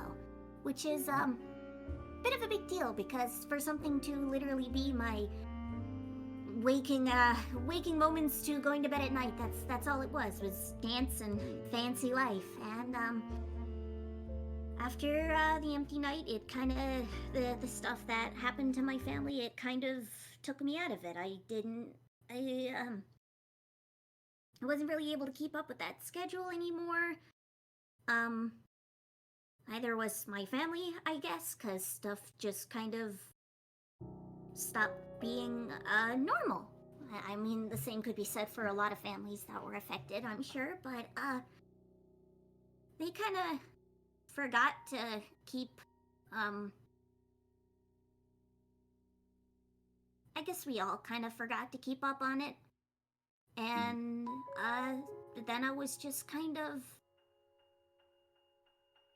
I guess I don't know how much of it was just me moping around and feeling sorry for myself, and how much of it is, I still don't know how much of it is them trying to keep me out of everything that happened and trying not to let me in on things in the family. But I was pretty alone for a while there. I didn't go to dance, didn't go out at the parties and stuff, didn't go to see my sister sing. And so, you know, I just said, find something else. So, it was a while back. It took a while for me to get the courage to even go outside, and I had to make sure I did it during the day because I don't know if you noticed, but I've been walking pretty close to you because I don't like being out at night. So one day I got up and I wandered around town, and I ended up finding I ended up actually going to the Grapevine office because, you know, yeah, we read their newspapers at the house, and when I was alone, that was the one thing that made me feel like I was connected to something in the city, because I got to like read about the different people, and I would write in letters, you know, under anonymous names and stuff. I had like pen names so they wouldn't know who I was. Yeah. And made me feel like I was actually a part of something again, and it was something new. It wasn't just a ballerina who everybody had to say, yes, miss, of course, miss, here you go, miss. I was just like a regular person. And It was a lifeline to the city, kind of. yeah. I could see wanting to interact more with that, absolutely. And then when I got there, they were like a billion times better than I thought they'd be. You know, I thought it would be like one of those things they get there and be like, you're not you're not good enough to be here. You're trash. Come back when you get a story. That kind of thing. Yeah. Oh. But they ended up being something like, They ended up being a chance to get back a bit of that life, right? Something like that? Yep. It's good. I'm glad you were able to take that. And now my dad has decided to take it away again. By hoisting all his responsibility onto me because I was the last resort. She kind of like gets a little frustrated at that, and it's just really should have tried. I have no real understanding of your dad. I haven't spoken to him more than once, and obviously tense circumstances. But feels like before you toss your responsibility on someone else like that, you should have the common decency to at least be there for them when they're bad. Of course, sounds like your family's going through tough times in general, though, right?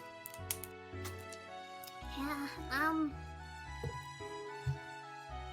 gonna think about that.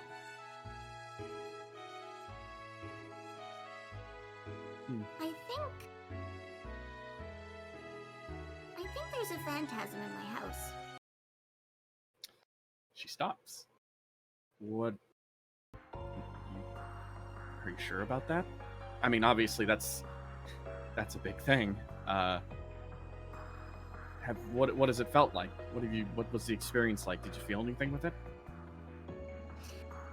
Well, I know that nothing of this world would have caused John Mirage Iris to suddenly forget about his daughter and everything else that was important about their family, and I didn't have...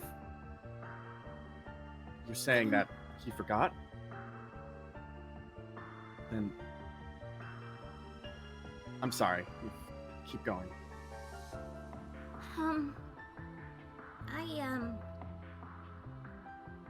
When I don't even know how to describe it because it was only recently that I realized I started connecting all of my dots together. When everything first happened with the Empty Night and all of that, and then the big problem is that I was losing sleep, and because of that, I fell pretty ill, I guess. My body kind of deteriorated, and I couldn't dance anymore. And because I couldn't do that, I was sad. And because I was sad, I couldn't sleep. And then when I would sleep, I would dream about things that I never did before. And there was always something off about it. And it was two nights ago, actually. I saw it clearly, I think, for the first time, or I can remember seeing it clearly for the first time. I might have seen it before and forgot it by the time I woke up, but I still remember it. And it didn't look like it, but reminded me. It scared me in the same way that the thing at the university did. It didn't scare me like a person would. Oh, okay. She kind of thinks for a moment, and she sort of thinks about that, and she realizes that her glasses are getting fogged up a little bit. She kind of takes them off, kind of tries to clean them a little bit on the, like her shirt a bit. Notices they're just still kind of fogged up. She puts them away into her pocket real fast and says, "Well, you have me convinced. I'm sure it must have been very hard, feeling like you couldn't talk to anyone about it. Especially if Bijou walked up to the floodlights and started talking about her secret home, then that would be a whole conversation. So, I would have gotten kicked out before I was even allowed in. That's not true. Doesn't change the fact what you did for us. I mean, Bijou, or Chantilly Iris, still decided to get our backs when she had no real reason to. Your own character is something that I want to fight for, so... Alright. Once we get Illyria bailed out of this, let's figure out how to deal with that next. I don't know if you want to tell anyone else. If you don't, feel free to not and leave that up to you, but... Well, here's the thing. I don't know. Let me see. Delilah, Fade, not the other two. But I guess I don't really know them. But one probably has an idea because his boss sort of knows, I think. He gave me the look when we met one time.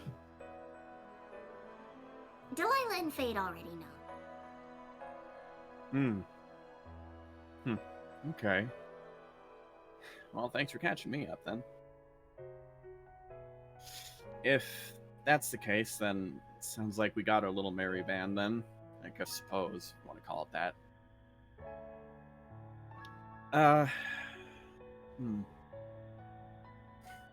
Hey.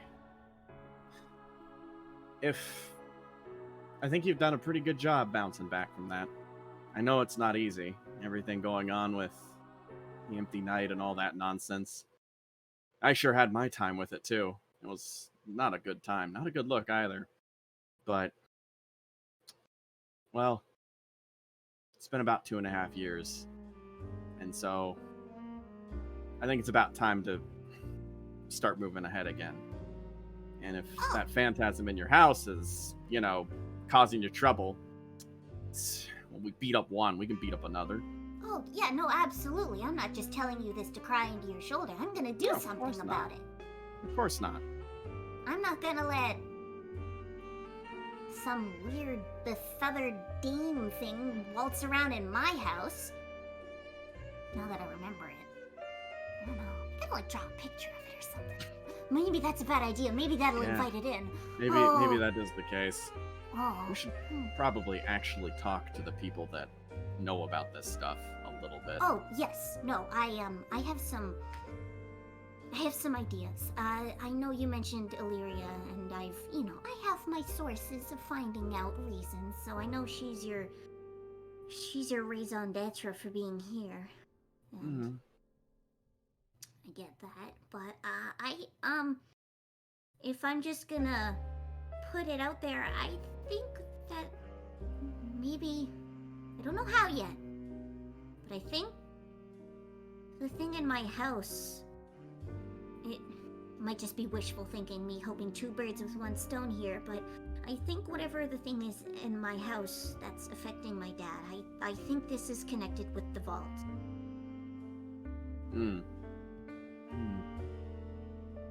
She kind of actually, well, I'll tell you what,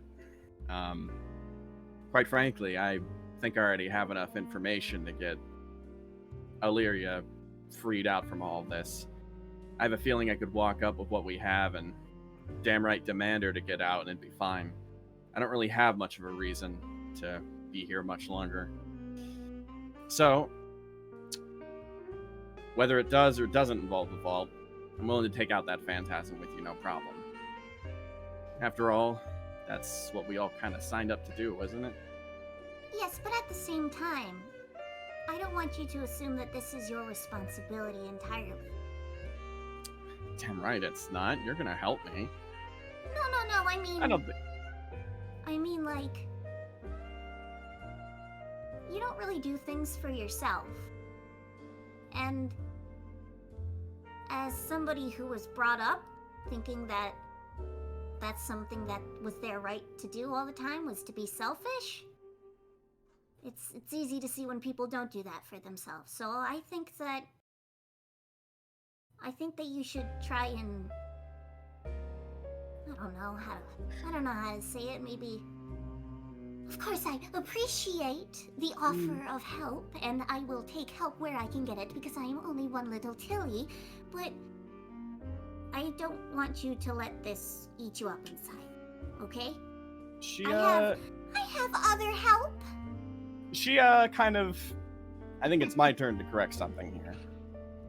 I'm not doing this out of some sort of feeling of obligation, like that, oh, I have to do this, I have to help feed you now, I can't leave yet, gotta keep going on, cycling in the further crap.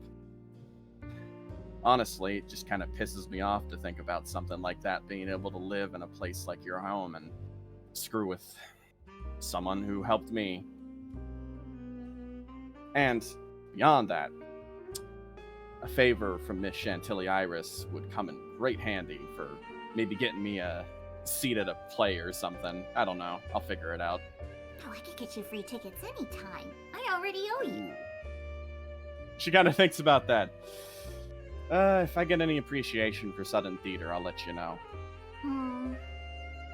It is a taste to be acquired. With that, So yeah. are you guys good if I have anybody rejoin you here, or do you have any final or closing thoughts? That was a wonderful scene. I think she Teach has one would... small thing. Yeah, Excellent. Teach will Go ahead. otherwise be done, so let me know.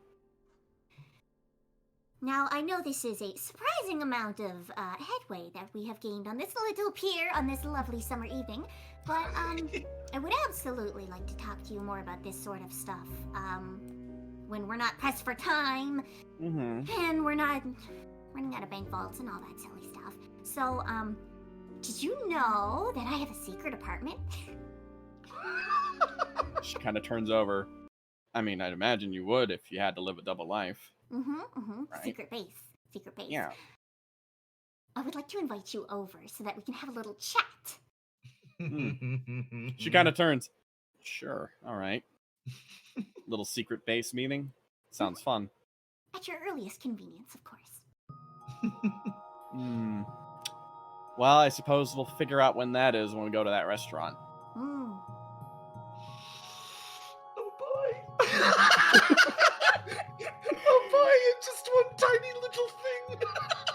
Don't worry about it. Don't worry about it. Oh my god, you both are wonderful. Thank you for fully slaying me in a multitude of ways. I went on an emotional roller coaster there. Okay. Oh boy. Okay, let's talk about what's happening deep beneath the surface of the earth. So, full disclosure, I intended this map to work like this regardless. You are going to see one of the examples of how the Golden Land works. So, when you enter the Iris tunnels, it is just assumed that you take basically think of it almost like a fast travel point that is 20 minutes from anywhere. you basically can use it to warp around the city very effectively. In terms of where it's placed, don't think about it too hard. We want to preserve the mystery of the iris tunnels and your ability to maneuver around the world. In that regard, you find yourself back in the Golden Land. It works as this sort of hub for these various tunnels. You're not losing that much time by being here. Let me hit this. Okay, and delete that one. You manage to escape the scenario and arrive back underground. Morales, I didn't expect you to still be here. Oh, wow. I have a vested interest in seeing the results of this investigation. How did it go? Garum moves out of the way a little bit. Well, we made some headway, and we can confirm that we probably have proof that your daughter didn't do anything. Fantastic. Then my time was well spent down here. Could you run me through the situation in detail? Do you want to do so and cut ahead? Sure. Yeah, we'll tell her. You notice that Delilah just does like a very quick nod to Morales. She's still covering with the fan, and she quickly begins making tea. And she's shaking a little bit. Are you going to? So basically, you're going to take a hot sec to explain this. Delilah's off to the side. You definitely notice something's up, but you pay your due diligence and you describe what you witnessed within the vault. During scenes like this, we will simply cut ahead, obviously. No reason to repeat what we just saw. Yeah. But if there's anything special, as we'll just describe, that you are doing as you repeat this information, or any points that you feel like, oh, as we mentioned the armor, I want to chime in. Feel free to do that, because I don't want to screw you out of any good RP that you might have gotten from just cutting. Faye does notice Delilah has not been her usual self and kind of makes a mental note of that as he watches her over to go make the tea and takes it on himself to do most of the explaining, with, I'm sure, Delilah jutting in if he's foggy on any details. Excellent.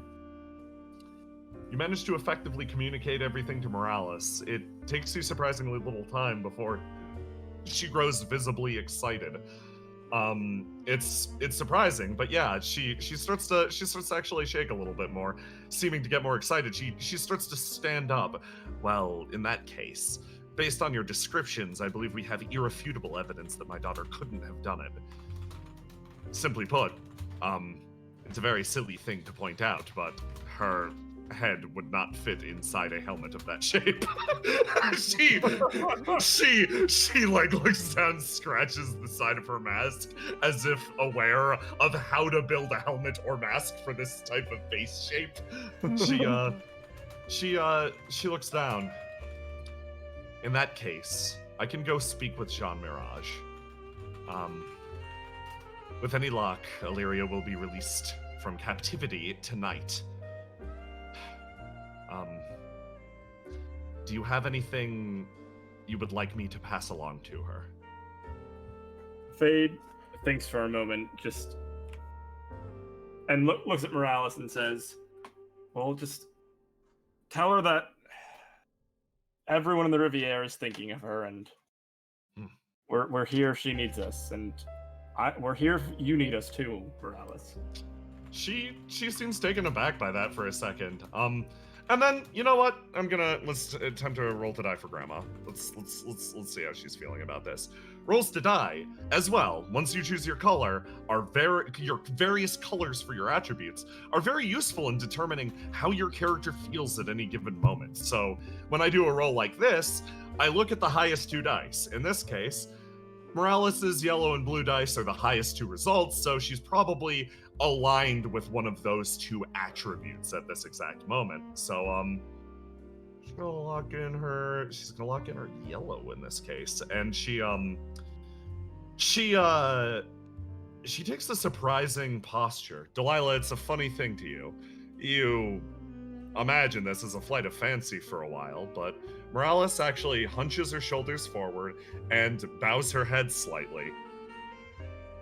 Thank you very much for assisting my family. Of course, dear. if I might be so bold as to ask you something. Yes. When was the last time you told her you loved her?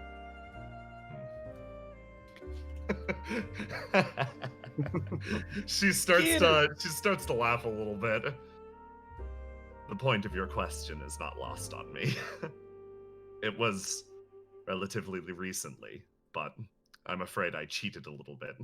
I told her I loved her when she returned to the city, but before then it was probably quite some time. She sighs.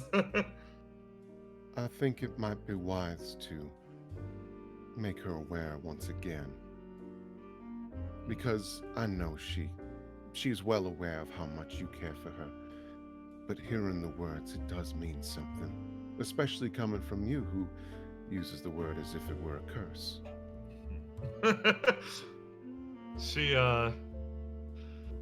She almost, like, you can feel it. You can feel that, like, roiling malice that sometimes manifests in Morales, and you can feel like, oh, she's gonna hit you back. And then just,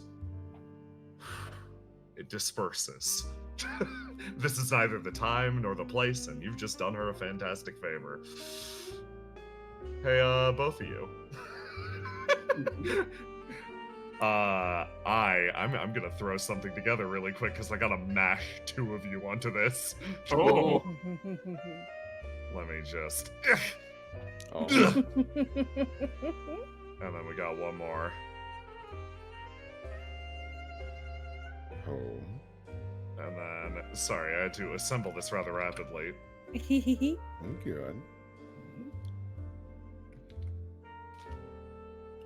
Nice secret Galav. Yeah. Damn.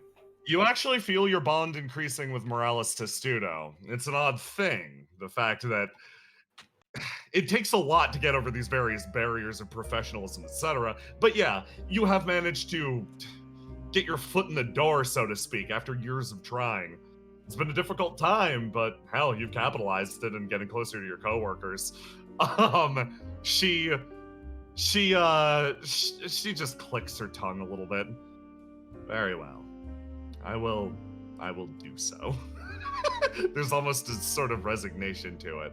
And she nods, moves away, and heads off, probably to go talk to Jean Mirage Iris. And you're actually... Ew, What? don't do that. Ew, stinky, no. You're all left alone. Stinko. You're all left alone for at least a short time, and in this little underground area. You said you were gonna go meet up at the Abyss, but you've got a moment. That tea has yet to boil. Or I Yeah. guess it's boiled. It's steeping right now. You got a little time. Gotta pour and drink. Oh boy. Well, I must admit, field work is very exciting, but I don't know if it's meant for me. Girl, you Fade's just kind gotta of- get yourself a different pair of shoes. That's all. I refuse. I need this height advantage. Fade hops up and sits in the counter, just kind of smiling to himself, seemingly lost in his thoughts, and says, "Yeah, it's not for everybody. It took, but I guess it's all I've grown used to. I can't stand behind the sitting behind a desk. If you know what figuratively speaking, of course." Oh, of course, I completely understand.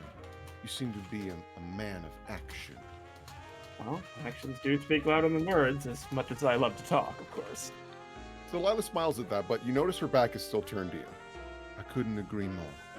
Words, they can be valuable, but a promise is only as good as the action taken upon it. It's always a question of how many promises do you make and how many do you keep? Fade pauses and thinks, exactly, it's why try not to make ones that I can't, or at least ones that I know that I can't. Hmm. He he takes his headphones off and scratches behind his ears for a moment before putting them back on. And what you said about family, it's to Morales. You're right. It does make the world happy. It does mean the world. Speaking of which, how is Doris?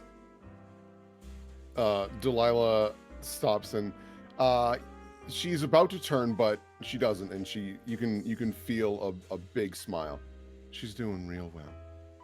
I haven't seen her recently. She's been very, very busy, but well, you know how she is. She's a little protector after all.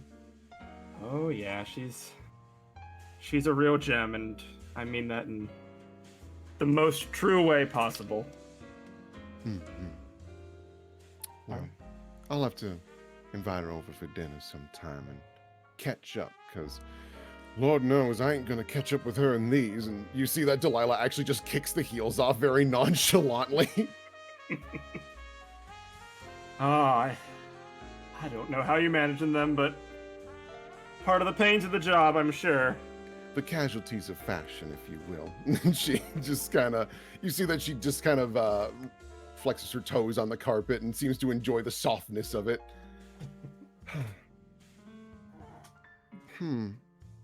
Fade, I'm curious. I don't think I really know much of your family. Do your parents live in town, or any siblings? Oh, my parents died when I was young. Fishing accident. Oh, that's very unfortunate. Yeah, well, when you grow up on the streets, you kind of have to make your own family. It's a bit difficult, but really, it was just me and my brother for a while. And now I guess it's just me. I see.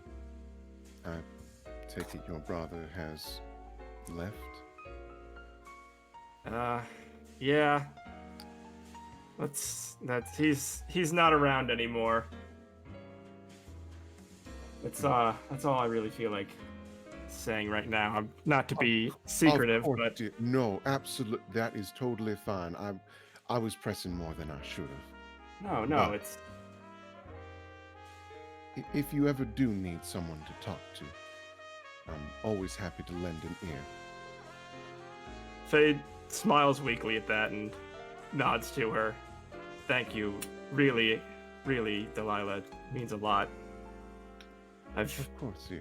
You've done a lot for the, not just Riviera, but I mean, for me personally, I've always kind of, I don't know, looked up to you as sort of a mentor. You're only a little bit older than me, but you're kind of the way that I think Riviera. You give me hope that Riviera can change for the better, change for what I think it should be. That is incredibly refreshing to hear. There's so many times I present new ideas to Jean and Morales, and they shoot them down rather quickly, because it's always about the bottom line. How does it help Riviera financially? How do we squeeze every little bit out of this town and the people in it? And I'm so tired of it. It's what my parents did. Hell, it's what my sister did too. Not nearly as brutally, but I know that we're not the good guys in many people's eyes, but sometimes there do have to be people to do the bad things, even if it is for the good reasons. And I guess that falls to us for now, but hopefully we can change that. that's my hope. I Delilah. Go for it. I understand tradition has its place, like Jean and Morales but sometimes it needs to be changed. Indeed. It's necessary to make any progress. And besides, she looks down at her hand. My hands are already dirty. I need to ensure that the next generation doesn't need to get nearly as involved in such atrocities and ridiculous beliefs. Right. But I'm optimistic because she spins around for the first time, and you can feel the smile still. Because it turns out I have more allies than I anticipated in this goal. Me too. Glad I'll have at least one person on my that I know I can count on my side. I have to ask. This might be rude. I've always felt it's a strange thing to ask. You mentioned that I'm not much older than you. Dear, how old do you think I am? Because I'll be flattered, but I'll also be very confused if you're correct. Oh, I know better than to ask a lady her age, but... That's why she asked what you thought. I had to guess. Maybe at the oldest, early 40s? He thinks for a moment, waiting for her to get upset and snap back or something. She nods. Very good. I'm 44. But that does then make me wonder. You said that I'm not much older. This is the second time in like a week that people have surprised me with their age. Would you believe 35? Wow. I figured you were just in college still or something of the sort. You just... Oh, good for you. Looking good, sport. She just spins back around to get the tea. Yeah, the makeup helps, and... I mean, we're both old enough. We dress for ourselves. It's... Makeup is a godsend sometimes. Oh, tell me about it. I would love to learn your routine. He hops down so that she can sit down and not have to put her tea by him.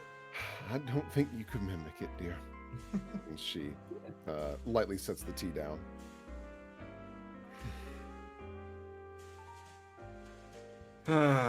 Now, I have to ask, I don't want to pry, but are you doing okay? You seem a little, I guess, shaken after what happened. Well, it's probably no surprise at this point. I do try to keep it on the down low just because do it too often and too many people know they can prepare for it. I am actually a magic user, and my magic is illusions, the cruel irony of that. You too, huh? She cocks an eyebrow. Oh? Sensory magic. I can, I guess you could say enhance and dull people's senses, not just sight and smell, but other ones as well. She smiles. How very interesting. You are full of surprises, young man. And your secret's safe with me. Do you think Morales knows? I would assume so. She's True. known me since I was a child. You'll walk into a room and she just reeks of the stuff. Yeah, that she does. Well, so does have some side effect for you, I suppose? Are there 2 cups of tea? Or is it just one? She brought out 3 cups of tea because Okay. she's also expecting if Graves wanted some. Yeah, Delilah, her fan is shaking a little bit. Yeah, basically every day. Fade frowns a little bit at that. Well, if you need, I know I offered to Morales, but if you need any help, let me know. I'm not some fancy powerful mage, but I can at least help maybe give you a hand. It's just when my illusions, if I do a big one like that and someone catches on, it startles me quite a bit, and I just don't like it when people look at me. That's all. Fade kind of averts his gaze a little bit. Oh, of course. Sorry, I didn't mean to...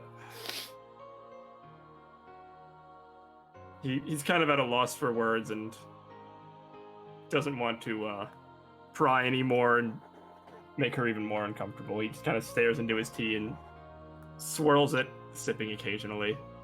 You can tell that Delilah's air has changed.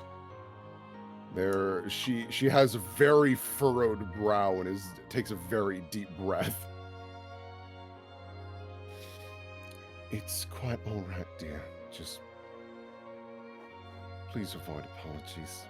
I'm not really in the mood for them right now. I know you mean well, and I'm unnecessary for me to get aggressive about it, but yeah. Fade grits his teeth. I knew that about you too.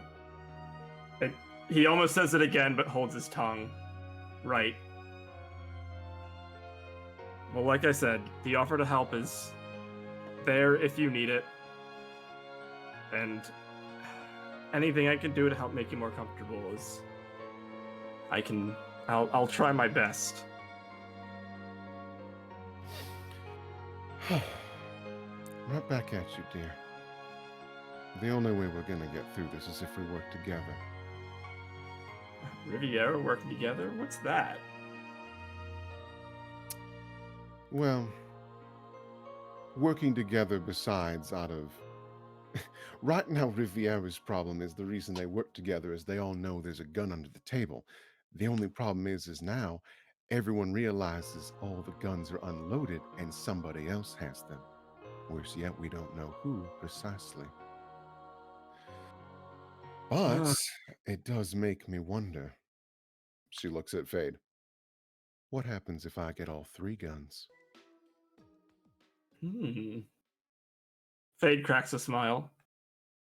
Well then, Miss Deltano, that would be a very interesting play indeed.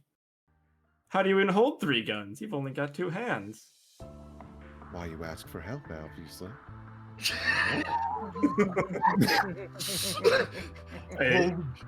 A big grin forms on Fade's face.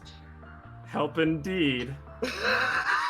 Yo, can I cut the scene there? Yo, can I cut the scene there? I'm cutting the scene there. I'm taking the wheel. That was good. Okay, so 5 minute break time.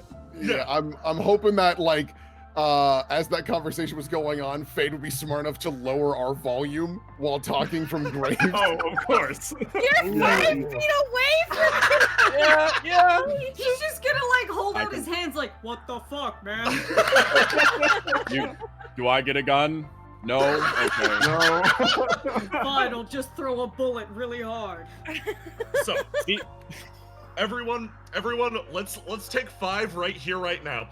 The next scene is going to be so just to say, you're all fucking hungry. The tea helps, but there's a jar of peanut butter in here. This place has not been shopped for. You're all hungry and you're all going to meet up at Abyss. So the next scene that we're going to tackle actually is everyone's going to meet up in the market. Then I want you all to go shopping for the meal. And I'm gonna split you up based on who's shopping where. But because of the way the last 2 scenes have played out, I'm gonna pay extra attention to what Saunders doing. So I would appreciate if everyone similarly pays extra attention to what Saunders doing to make his life better. No. Oh boy. He didn't do anything to deserve this. So everybody take your 5-minute break. I'll chill here with Dad. BRB. BRB as well. Boy, oh boy. How you doing tonight, chat? You doing good? You doing great? Doing good. Doing good. I'm Chat, the great. silent observers like a giant bowl man 5 feet away. This is so good. Everybody's having fun? Yeah. We're good? Yeah. Having a good time. Excellent. Oh, and we get to use the new splash screen. Excellent. Oh? Yeah, it's the same one. It's the now live splash screen, but yeah, we Oh, get to hell use it. yeah! God, so they go good. so good. Whew. Everybody's enjoying it. Session's amazing. Oh, I'm glad you guys are having a good time. Yay. I really started having fun with this, and I even messaged this to Will. I got the idea of so mechanically, that encounter played out perfectly well in my head, where everybody had fighting game bars on the top of the screen, and if you filled up 3 wounds, you'd be defeated. And I'm like, man, I want to visually represent this somehow, so I'm racking my brains on how to do that because it was a conflict where the first side to take 3 wounds would lose functionally. Either you cause enough chaos that the Tide's investigation completely collapses, or you are discovered completely. As it stands, you took 1 wound, which means the Tide gets a little bit of information and they know something was up, but like, it isn't very much. 2 would have been they have a solid lead, and 3, they know it's you. However, you managed to wound them twice before disengaging, which means you not only managed to, 1 wound would have been you throw off their investigation a little bit, you make it hard for them. 2 is it's a debacle, and 3 is they collapse in on themselves and they're a laughing stock. So it's a little bit of a debacle, but they did get a little bit of it. They got the start of something on you. So that's the outcome of that little engagement. I had a lot of fun running that. You know, welcome back. I'm thinking about it more. I wonder if Graves would be on board for what Delilah and Fate are talking about, because no. Yeah. Because like he's in a position where he could be like, hey, if you make this work out, like we have trains and shit. Like if you put in a good word for us. You want your train back, train boy? Train back, train boy. Oh boy. So Christian, I also wanted to pick your brain. Okay.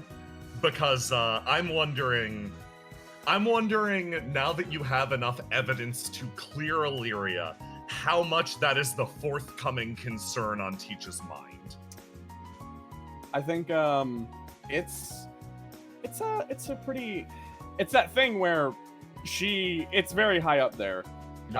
She doesn't particularly need to be the person who goes there herself, so long as she knows someone is going to do it immediately. But I think, to the same degree, she wants proof someone's going to do it right now, and if they aren't, if they're like, okay, we'll get that done in a day or 2, she's like, no. So that's kind of where she is with this. So with the people coming out of the tunnels and with the people coming out of the tunnels and walking up, going like, hey, Morales just left to go talk to Jean Mirage about getting Illyria out. Oh, she's got it. That's the one person to be like, all right, yeah, it's taken care of. It's fine. Just wanted to check because the main thing that I want from this is you guys to have a chance to talk, bond with each other, and scheme like you just did. And I don't want any fabrication on my end to drag you apart. If you wind up going your separate ways, I want that to be a decision from you guys, not from me.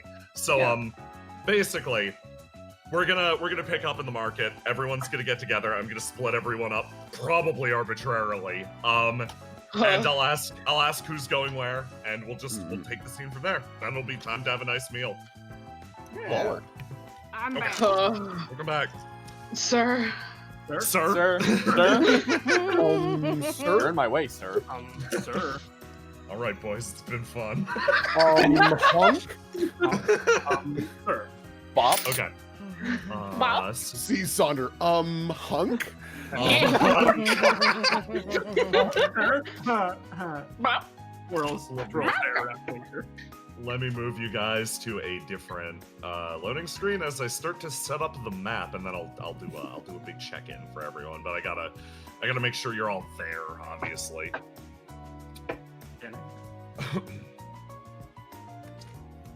Let me grab you.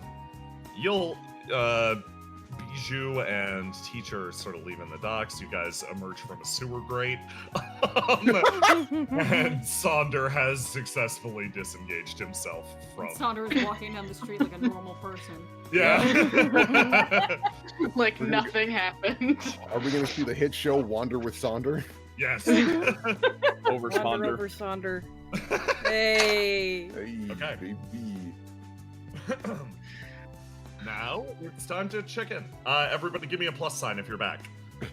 I am looking for... Bip. 7, I believe. 1, 2, 3, 4, 5, 6. Only 6. Only 6, damn it. Only Can't 6, start. damn. I never left. J-Man, do you want to take a sec? No.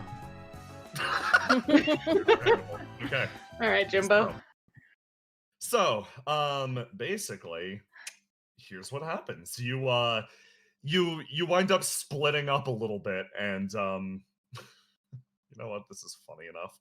Oh no. Oh god. Yeah, I'll talk you in just normal. Tilly and Teach, you finish up talking, but like eventually the conversation does shift to like sort of less sensitive topics. It becomes like less something you'd be worried about people overhearing, and more normal stuff like, hey, how's stuff going? How are classes, etc. You eventually get up, you start moving past, and you notice somebody's there, and has been waiting there for at least a little bit. Sir? Sir. A man appears in the water. Sir? Sir, excuse me, sir? Oh, Yeah. hello. How much of that did you hear? Sonder blinks. That was your business. I wasn't. I don't mean to listen in. Teach steps up. Well, thank you for waiting for us, assuming that's what you were doing. Sonder just watches. Everything go all right when you got out? Oh yeah. All right, good.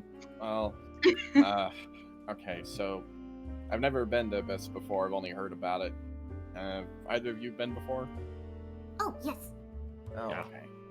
This is the most. This restaurant is like, I should point it out up here. Oh, my. This is the Abyss. It is a very, very, very. It's upscale. It's the nicest food in town. Like legit. Tilly, yeah, you've eaten here. This is the place you go for birthdays. This is the place you go for that shit. Teach, no, absolutely not. 0%. You can't like. While it's affordable for maybe everyone else, God no, not on your salary. Absolutely not. No. It's city food and the highest quality. Tilly whirls around. If Delilah is going to make us pay, I will be paying. She No, kind don't of like. imagine she will. I really don't imagine. Yeah. I was just planning on not eating anything if it came to that, but all right. Guess I'll take a look. I am buying you food. Thank you. I It's appreciate Sonder. Hey, Sonder. You ever eat here? I don't know. Has he? That's a good point. I feel like Sonder doesn't eat out much, but if someone was like, "Hey, man, we're going to this place," he would not put up a fuss about it. that. Teach actually does kind of turn. Have you eaten there before? You know what's about to happen. I hope everyone's ready for what's happening. Nico's got the me stat. Oh. Oh, they're not loading. I don't know which one it is. Oh, there we go. Oh. We're there. We're getting there. Oh boy. Not you. Oh, I'm in hell. I'm in loading hell. Hold on. Oh no. Oh, which one is my shrug? Do you want me to give you a macro that sets you specifically to shrug? I think oh, there we go. Shrug. Yeah. I like to think you looked at him for like a good 10 seconds and finally like, eh. I mean, you know, that's on brand for him. It just stares at you for a solid second and then is like, eh. Hey, Carl. Yeah. This is the nicest place in town. You ever drag Sonder here?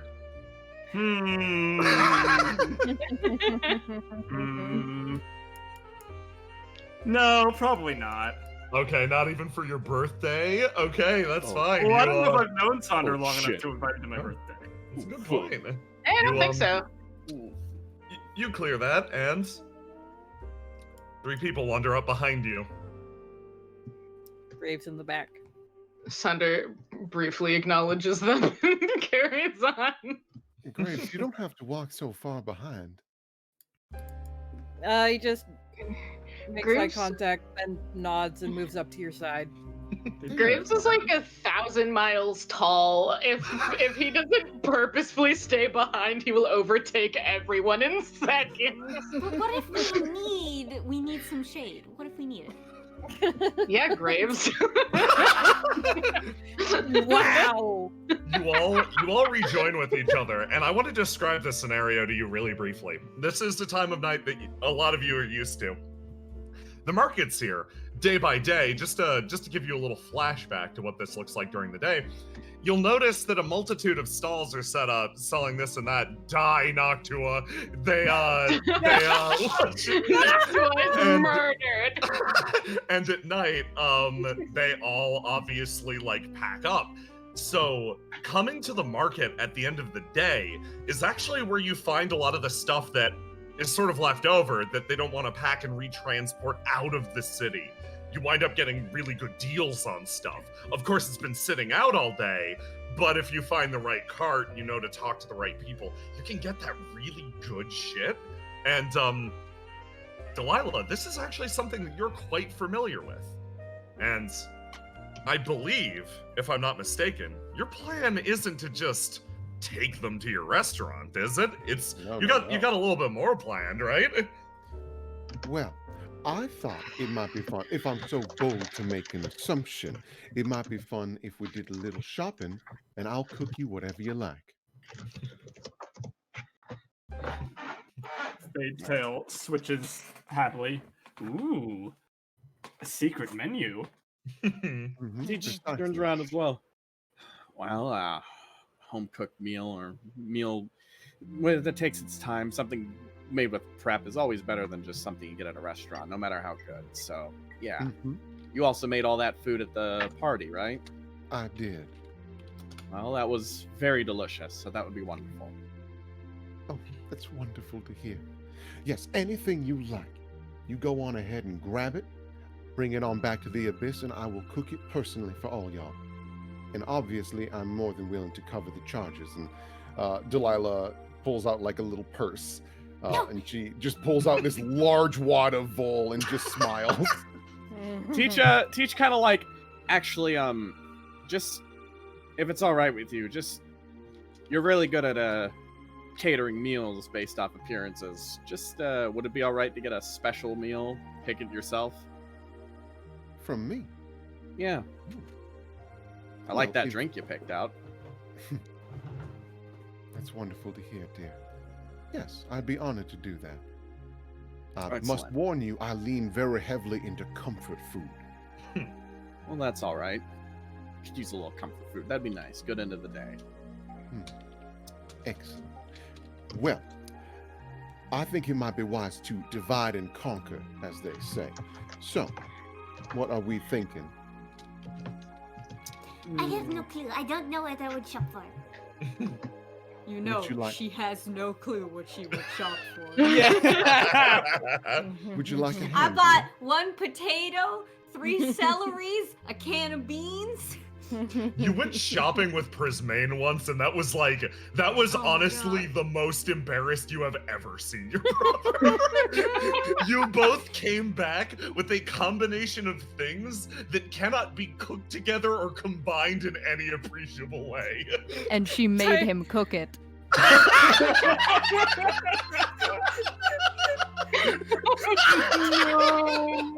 Dior just watching what the shit they came back with. What the fuck is this? Holy shit. Well, Okay. If it helps at all, dear, I happen to venture these stalls very often to find the freshest and the best that they offer. I'd be more than willing to assist you. I'll probably just follow somebody. It doesn't really matter to me. Very well. Okay, excellent. In that case, I'm going to spread you out around the market. I want the people who are actually shopping and the people who are not making an attempt to be 2 different groups. Sort yourself left and right. There's left and then right teaches right. I assume, right? Nico, is Sandra going to go shopping for food? I guess he has to. Or does he have to? He doesn't have to do Tilly anything. will drag him. Oh, perfect team. Oh, Okay, oh, incredible. I was just going to say Bryson, but I'll hang out with Teach instead. Fuck yeah. Graves, where you going? Yeah! Yeah. You're good Okay. with whoever grabs his shirt first. Whichever tiny gremlin pulls Saunders is where he goes. Okay, fantastic. It's actually Teach, pretty funny. You notice that like Bijou has been giving Sonder like these very quizzical looks for most of the evening, just like keeping an eye on him. Bijou and everyone fucking out. Sir? Okay, so here's the other fun part of this. Both of you just click on your character, roll to do really quick. Both team shopping and team fucking off. Delilah, Teach, go. All right. Oh boy. Roll to do. Come Oh. on, Teach. Oh. Roll Oh wait, to no. do swing I on- was I You was do get locked your swing, into yes. I was locked into red. Let me reroll that. You're allowed to be locked in. Okay. Well, yeah. Then I wanted to stay locked in the red. Then. No, wait, I want to get rid of my swing. Fuck. Yeah. Hey, Sure thing. you can stay locked in if you Ooh. guys want. Ooh, okay. This is, Yeah, this then is You- literally that just that I'm actually on that works. 16 then. That actually works for Delilah. She's not as peppy right now. Oh, So that to makes roll to sense. do. Okay. roll to do. Sorry. Yes. I'm This is very so important. scared. Okay, excellent. In that case, we are going to pay attention to this one first. All right. Oh, There we go. Okay. Oh, okay. I'm so scared. Oh, that's sorry. hysterical. Don't die. I only needed one roll. I'm good. I'm using Chantilly and Teaches since they are on opposing teams. So Fight! Red We're versus gonna- blue! we're gonna yeah, red versus blue. Delilah, We're gonna- I'm so sorry. Oh, Finally. before we walk off, Fade shouts out, "Not too much red meat." Fine. Don't worry, dear. I'll get a spread. Teach. I don't know what you were planning. Yeah. Teach stops right here. Well, she doesn't want ice cream, but Teach steps up real fast and sees that this place is open still. I do.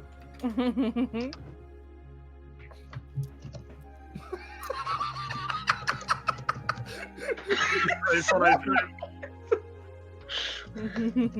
So, okay, yeah. Okay.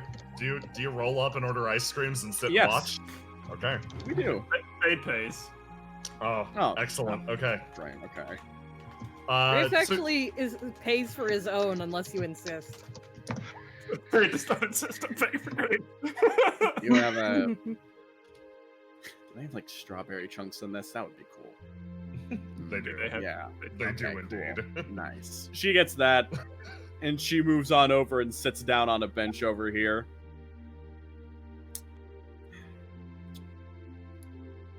Fade just sort of leans against the wall.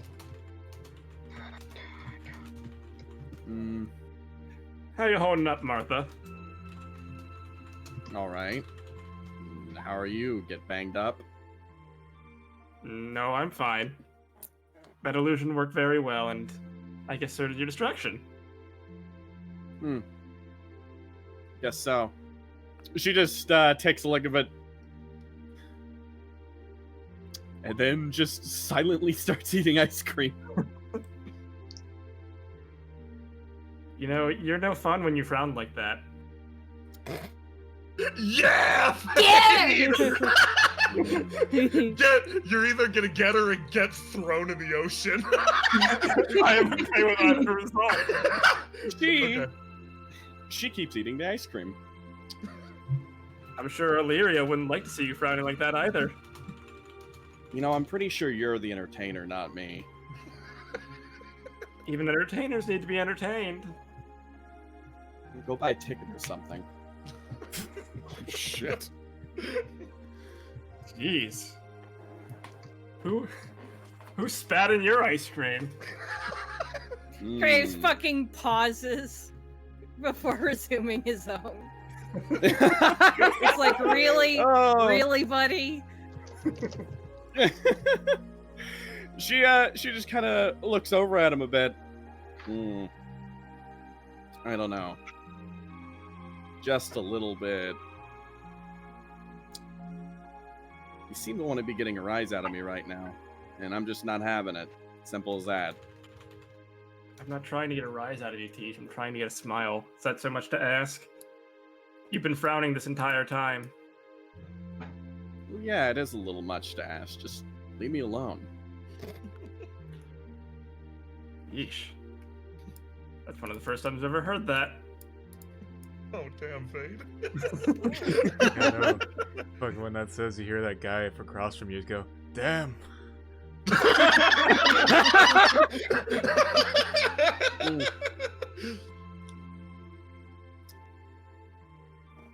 Look, Martha.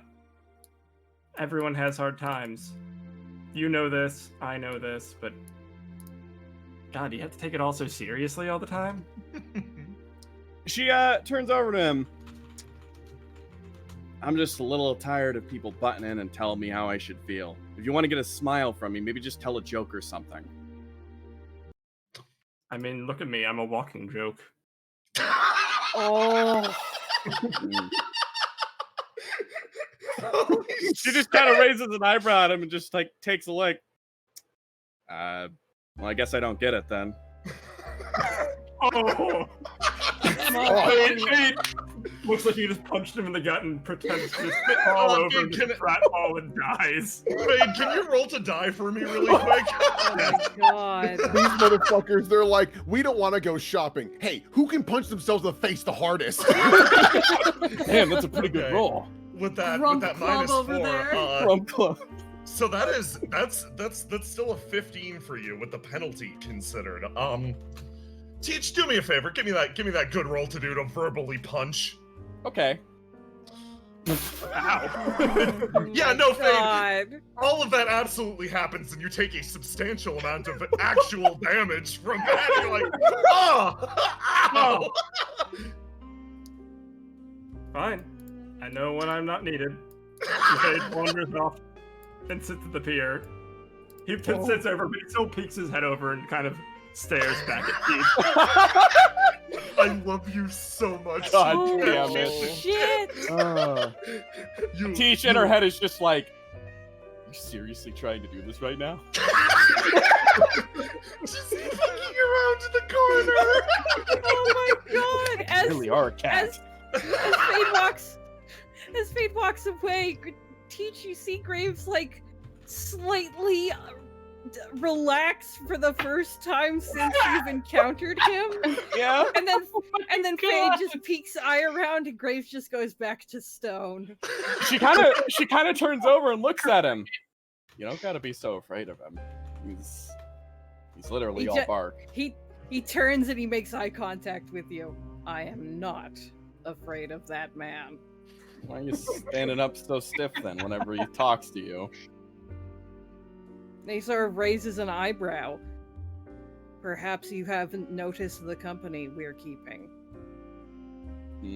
She kind of like, I have, though. I thought you were a part of that company. I long exhale, looks down at his weird ice cream. He got like a weird flavor like matcha or something. It was one of the cheaper ones, but he seems to be enjoying it. He sees Fade coming over again, and then he just goes quieter. Pauses until he sees Fade walk by. Yeah. Hey, Fade bothers this dog, man. Fade starts chatting with these people casually. They're all smiles. You actually look, and all smiles. Yeah, Like- are they Are they selling stuff? Are they packing up? They're packing up, but they are selling stuff. What are they selling? Seashells. Ooh. Fade offers to help them pack up, and while also kind of perusing what they have. Yeah, you actually notice in the background as Fade begins to like do manual labor, like immediately behind Graves. Yeah. Graves like watches Fade go, and he keeps an eye, side eyes him for a bit as he does this before turning back to Teach. I'm loyal to Bettel Illman. All right then. I can at least get with that. Yeah, to answer a bit more in depth, I'll make sure to ask if the two of them would like to come talk to him. He just shakes his head. It's not, looks a little, it's weird. When he's talking to you, he seems a little more awkward than when he's just being stony-faced.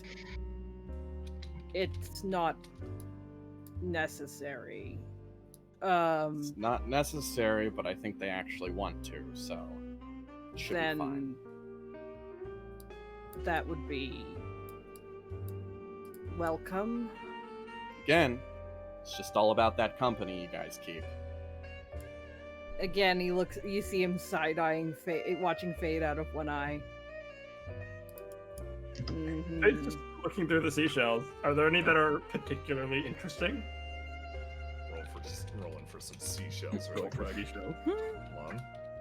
Oh, yeah, that's a high quality shell. Oh. One so average. One of these Yeah. shells Oh my God. fucking slaps. Damn. Like, there's like one that has a beautiful conical pattern and it's like got these wonderful like arcing shapes. And that's the 20. It's honestly a gorgeous marvel of nature. And then that 18 is this fucking rainbow ass burn your eyes out shell. But it's like, oh man, the colors. Nature does some wild shit. That's Galahad.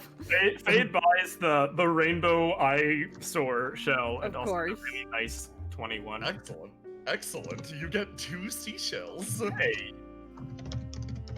And Fade also gives these people a card and some concert tickets. They actually wave at you. Big smiles on their faces as you go. Fade slowly. He doesn't return to the group, but he kind of Slinks away. leans over here. Yeah, Tish kind of drifts off the conversation after it kind of comes to a natural end and just kind of tries to finish up her ice cream a bit. Graves has already finished his. It was basically a spoonful. Yeah. Like, it was a full-size cone, but not to him. He eats one scoop at a time. You see that even as he's like sitting with you, he's kind of like watching, keeping an eye on the others across the way and watching their progress. Is that judgment? Are you seeing judgment on his face as they're buying stuff? That's that judgment, that feeling. That's relatable. Y'all settle in. I'm gonna hop over to the other group if that's chill with you all. Yeah, absolutely. What's going on over Hello? here? Explain it to me. Flowers. They're buying flowers. Delilah appreciates this distraction. We got the nice pinky purple lilac for Delilah, and then Sonder and Tilly have some little forget-me-nots, and Sonder put them in your hair.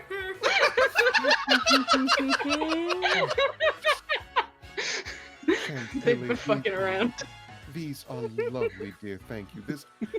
Honestly, this really brightened up my day. Thank you so much. He smiles at her. It's been a long time since I was given a flower. Really?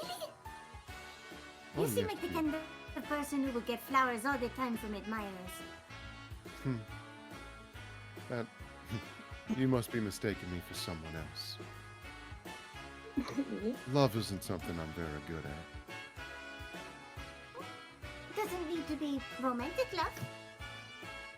I get flowers from my mom sometimes. You're right. That's very true. I like to get. I don't really do flowers per se when I love someone, because I do. There are people that I love and that I cherish.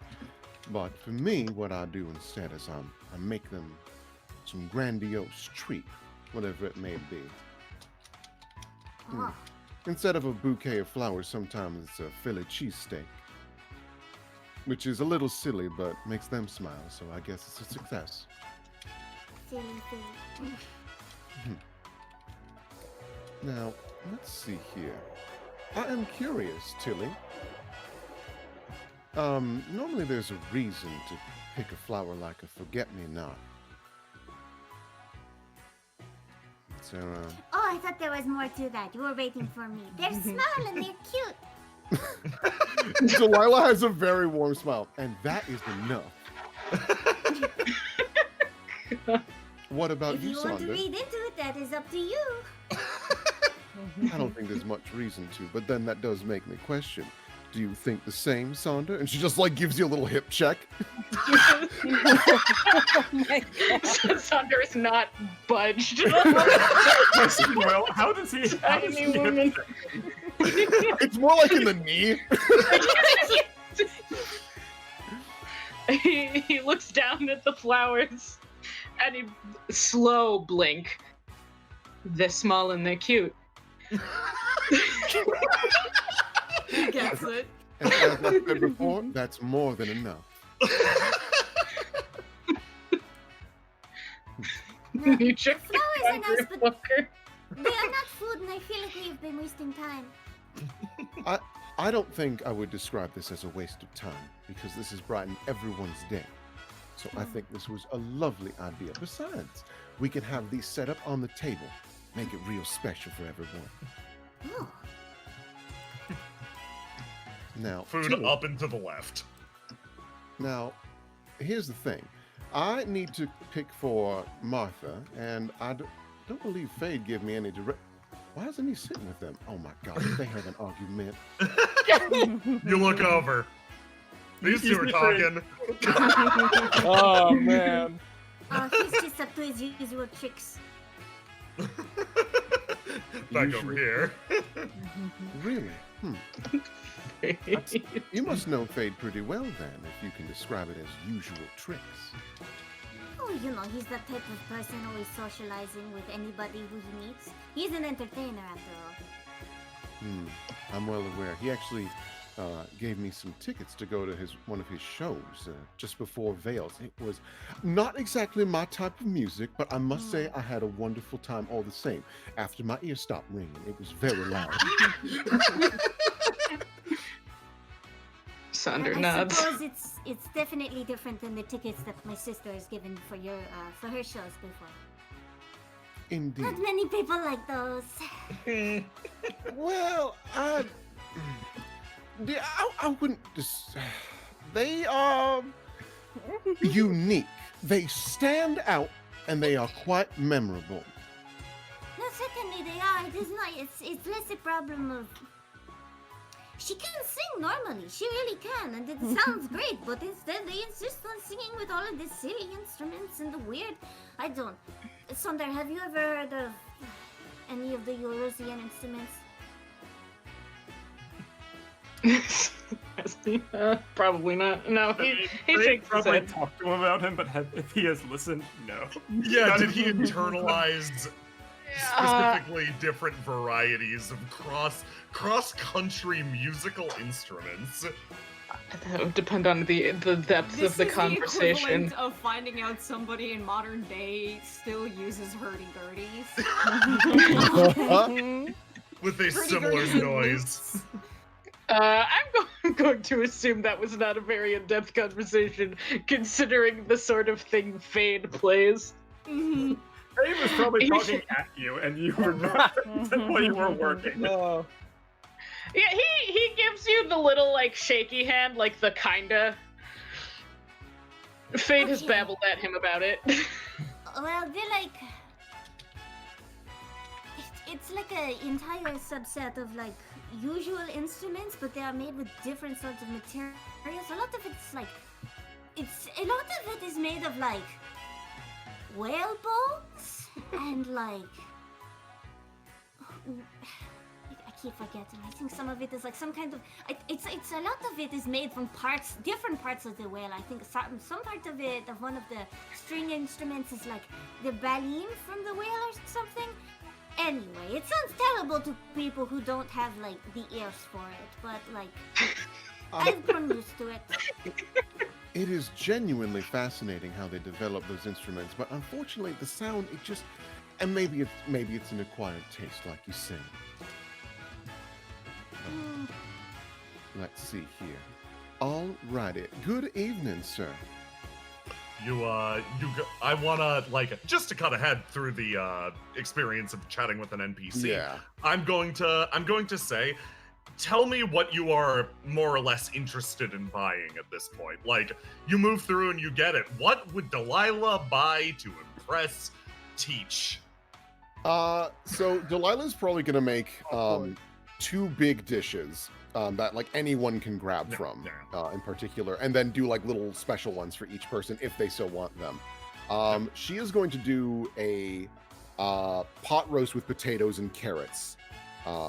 So it's just this kind of a heartier comfort meal with gravy and all that jazz. And then the other is a turkey tetrazzini, which is basically garlic spaghetti with peas and mushrooms and slices of turkey with Parmesan. And it's all cooked together in this pot. And it's actually just this, it's basically just a big helping of noodles and turkey with some like shredded white cheese and black pepper. It's pretty fancy looking. Excellent. So yeah, you set to buying like all of the ingredients you need, and once again, I'm going to need everyone else to meter their own reactions functionally. Like, you tell me if you like that shit. I have no idea. I'm not gonna make you roll for it, but there is gonna be. I'm not gonna do that thing of like, okay, now roll for how good you are at cooking. Person who's been cooking your entire life. That's some horse shit, but I do want to demonstrate that how we handle it here instead. Sure. So you wind up getting all these things. Bijou, do you got anything to add? You got 10,000 salamis to add to it? Salami. All right. 10,000 salamis. Sorry, no, it was salamis 10,000. Salami 10,000. You know what she will buy? This is something she cannot fuck up. She will buy some a nice bunch of lemons to make lemonade. Oh, excellent. Lovely. And then Sunder, how you Sunder. feeling? Holy fucking shit. I mean, Delilah can also cook for him if he has something in mind. See, that's the interesting part. Hey, Bunny. Yeah. Can I do a vibe check? Yeah, do a vibe check really quick. So basically, the vibe, what you're experiencing right now is actually absolutely wonderful vibes pouring off of these two people. And like, they're clearly very engaged in what they're doing. There's one of expertise and like just the confidence that comes from years and years and years of doing this. And then you have someone who's playing it safe, but is still actually pretty confident in this. Like, yeah, this'll help people out. You're feeling. I say that there's an undertone of sadness coming from the top one because the circle has not had a home cooked meal in a while. Oh no! So like it's that fun buoying effect of like, oh, this is nice, this is exciting, and then occasionally you feel something from here, like just a split second of like, and that's about it. There's something gross going on over there. Does he get any like any impressions of like a particular food genre or food from literally anyone? NPCs, it doesn't matter. Just the general. Anyone he would pick up on. This one focusing on the lemons. Ah, lemons. Oh, God, the lemons. Yes, it's all you can really focus on right now. Like what she's thinking about, pretty complex dish that's going on. And you're like, that's a lot of moving parts, and then this one's just lemons and sadness. Because lemonade is such a perfect like drink for this kind of summer night, and this is the kind of stuff that she normally would have drank, like just sitting out in like her gazebo in the back of the mansion. The mansion. I don't know if you pick it up from there, but you might get like flashes of Graves is fucking watching you, and you're getting like flashes of really simple, earthy foods made with the ingredients you're all looking at. Oh, Graves, you're a fucking godsend.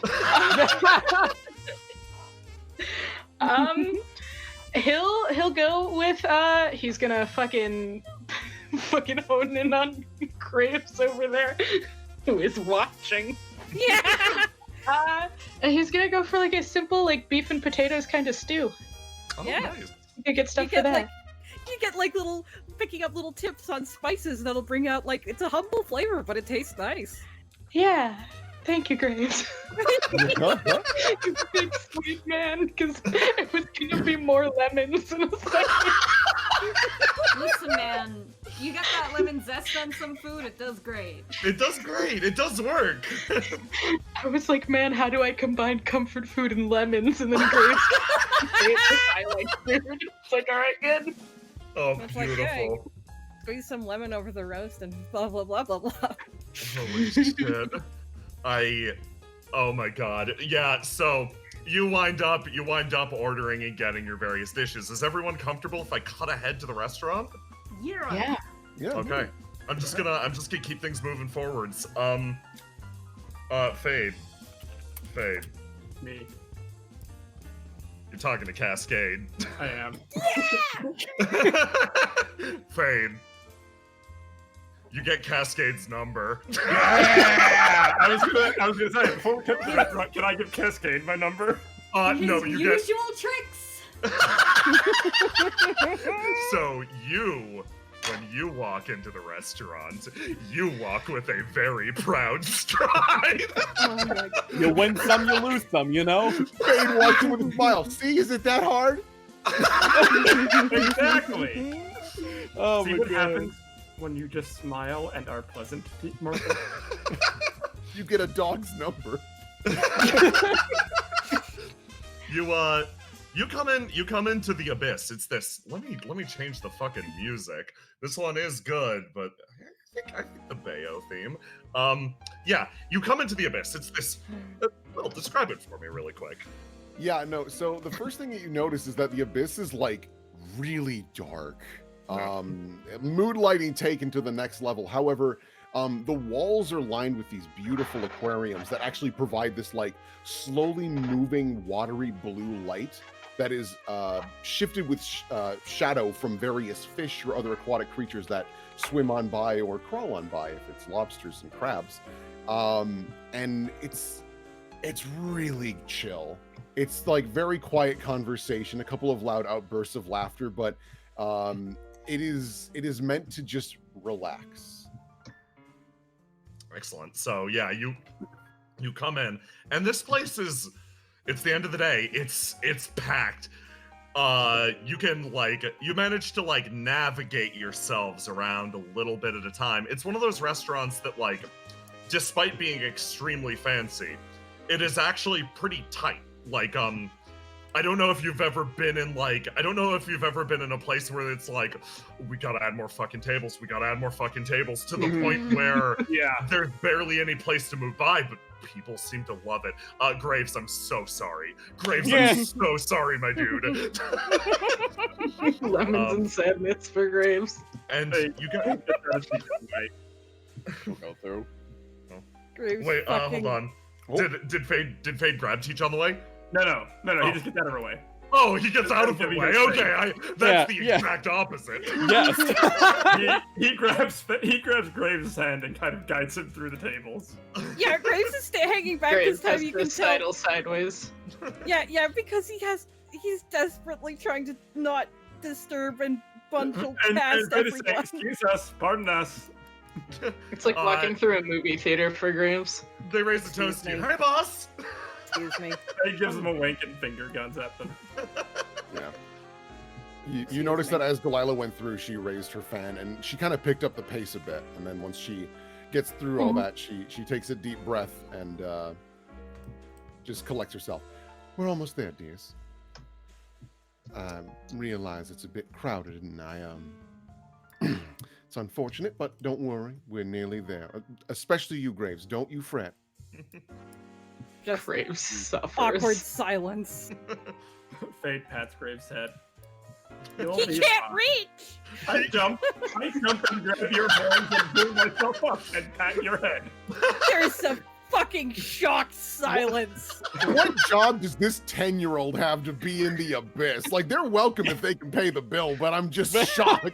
Maybe Oh, mom and dad man. They're just kicking their feet, but they're like, eventually hop up and go run back to their presumably family member, bonk into Yeah. graves. Delilah is tickled pink seeing that. Yeah, Graves, no, like, they gives scoot them a all the pat. way. Oh, they scoot all the way back over and join their equally also probably like 10 Aw. family members. They're older than that. Been Probably. shunted, I dropped you into the I almost void, I got scooted apologize. too. pinged me into hell. Delilah spins around and gestures at the table. Take a seat, everyone, wherever you please. Ooh. Excuse me. Mm-hmm. This is... Is everything all right, Martha? Yeah, it's all right. It's a very nice place. Nico has a panic attack. It's fine. It's just... Where do you sit at the nice table? That's the question. You know Yeah, what? I will sit here. You take the outside seat. Was that you for that for Sonder or Teach? Either of them. Fight, Steve. Fight! Fight! I will take the first seat then. Yeah. Saunders isn't gonna fight anyone for a chair. Yeah. He's been being dragged around by Tilly, so he's now hanging out with her right now. Attached.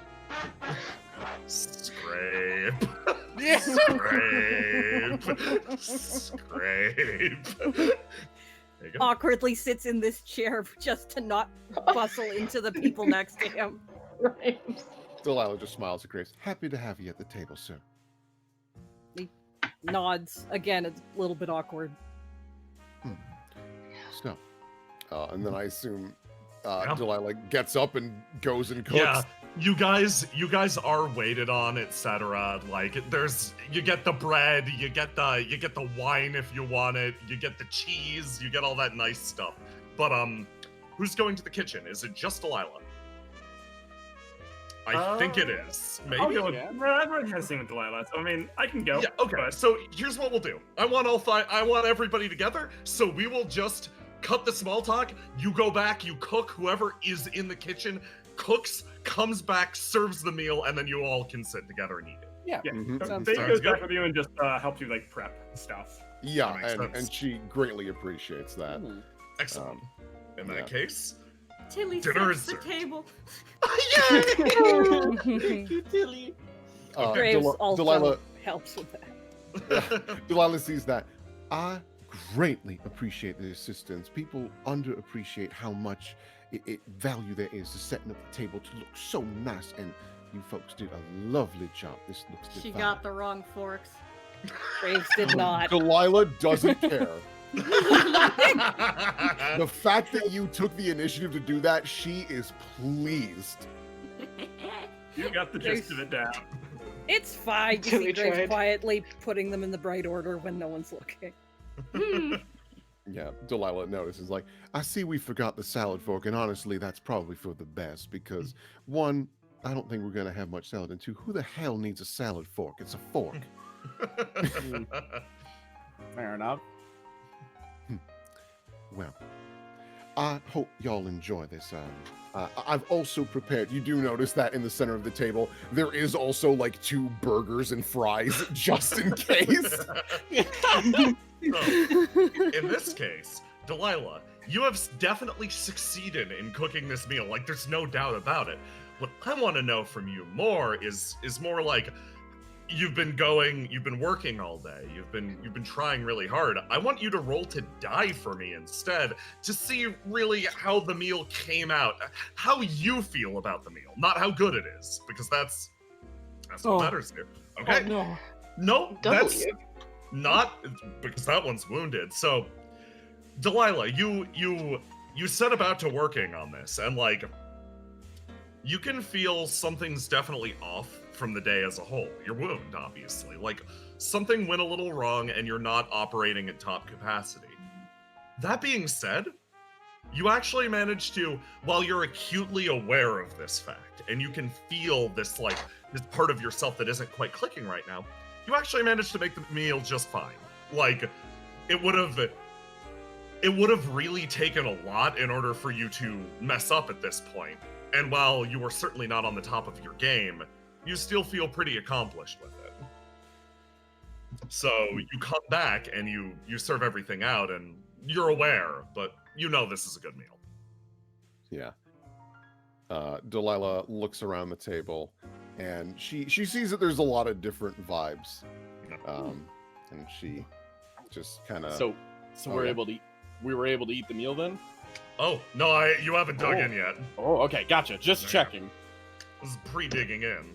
Yeah, of course. Delilah just gestures. Well, have at it. Just because it's a fancy restaurant doesn't mean you need to take small bites. Just dig in. All right. Well, I know Teach will start digging in, and she'll grab some stuff and start eating. And a good feeling of contentment at just eating good food will just kind of fill her expression as she's just enjoying a nice meal after a busy day. Tilly will take a unproportionately large serving of the tartazini or whatever it's called. Yeah, the tetrazzini. Yeah, she takes that and very contently starts chowing down. Sonder, that is the person you were sitting closest to. What do you think about this? Well, what happens is Sander's plate ends up looking identical to Tilly's. He does not take any of the stuff that he bought ingredients for. Oh my god. Teach took a pretty decent sampling size of everything, wanting to try it out. She also took one of the burgers, and after she takes a bite of it, she kind of puts it down and says, "This is really good. I was honestly really curious how you make a burger." Well, thank you very much. I must admit, I'm still trying to capture precisely how the underworld does it, because there's something about that extra grease that really brings it home. Sure, the presentation is a little not stellar, but what matters is the taste. And I'm not sure what he does over there, but he really brings it. She kind of looks at it. I'll tell you straight up, this is better than an underworld burger. It's less about the taste and more about what you're there for. The atmosphere. Yeah.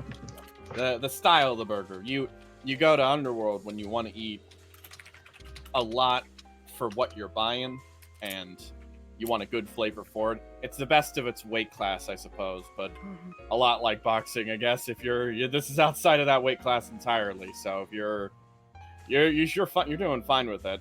I'm sure this will fit the exact yeah. She's doing mental gymnastics, trying to understand what point in the conversation that she dipped out should she come back to and comes to the boxing. Yeah. Yeah. So, what happened? I suppose the thing is so Teach kind of continues on, and it's that kind of thing where if you're trying to make a burger for somewhere like here, this is exactly the kind of flavor and taste you'd expect, I suppose. Well, that's wonderful to hear. I have always found that half of what makes the food taste so good is the company that you keep, the conversation that is carried over the meal. The meal is just a means to bring everyone together, to share culture, to share tastes, to share ideas, and to share one another's time. So, I'm glad that I could share this all with you, and that you could enjoy it so very much. Thank you. I'll have to give you a recipe for mashed potatoes I got from my co-workers. I went to their house once, and I didn't know mashed potatoes were good until then. Heavens, what kind of mashed potatoes you eating? I mean, not a lot in my house. Sounds like bumpy ones. Dear, we are going to fix that. No, take another helping. And you see Delilah actually reach across the table, grab the bowl, and come around and give you another little scoop. And just gives you another scoop and plops on the table and smiles and comes back around. Graves has helped him, waited for everyone to serve themselves first before helping himself too. And you, once again, you realize that it's not necessarily, it is a gesture that comes across first as respectful, but you realize that it's because his servings are so much larger. He wants to wait and so that he doesn't take too much for the others to have some He first. finishes the table of. I was about to say he finishes the table of food. He doesn't finish it, but he does like take large helpings. Like it's like him walking behind you. It is something he is doing to compensate for his size relative to the people around him. Yeah.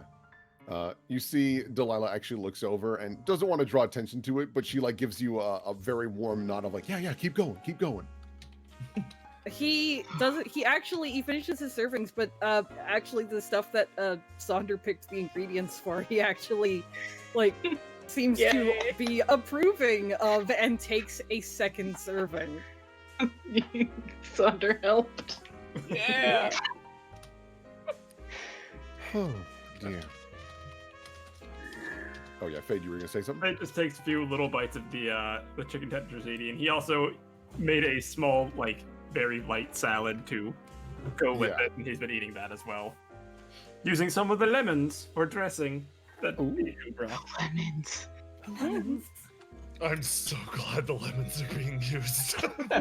Yeah, there's probably some lemonade at the table, courtesy of. She's Billy. gonna go into the Grapevine office the next day and be like, "Hey, you guys want some free lemons?" Oh, why do you have so many lemons, Bijou? Oh, you know. Sometimes you just have lemons. Life Delilah. gave them to me. Delilah looks around the table. Well, I think it's only fair to ask, how is everyone feeling? Today has had quite a bit of excitement. Well, doing all right. We've got enough information to prove Illyria's not the culprit. We got an idea of who that is, so well, it looks like the job's already half done, almost. And we actually learned something very interesting while you guys went on ahead. Turns out, Vaughn is aware of what that suit of armor is, or at least has encountered it before. I thought so. What the suit of armor, Gosh, not been inside of it. Yeah, the suit of armor, not the person. Mm-hmm. He just. Oh, I'm sorry. I have the hiccups. Cursed. Fucking cursed. Gotta put all the plates into a circle. He simply mentioned that they encountered it before. They most notably mentioned that she actually raises her fan again, that it didn't move correctly. Something was wrong. So that's curious to say the least, that apparently Tide has actually seen and more importantly engaged with this individual. Yeah, I know a little bit about that. Apparently, the man with the back on its hands was supposed to be the one to wear it. I think maybe to test it out or something. He has some strange physiology that I guess they thought it would work for him. But since he seems to run around without it on, I would assume no, it didn't work. Does Sonder know that Karsh is regenerative? Yes. 100% yes. No, you know 500% yes because you've seen it firsthand. I was planning on going to talk to them about it, but they had to actually show up, and then I had to go and run here, and so many things. So, would that mean that, in that case, that they were testing it?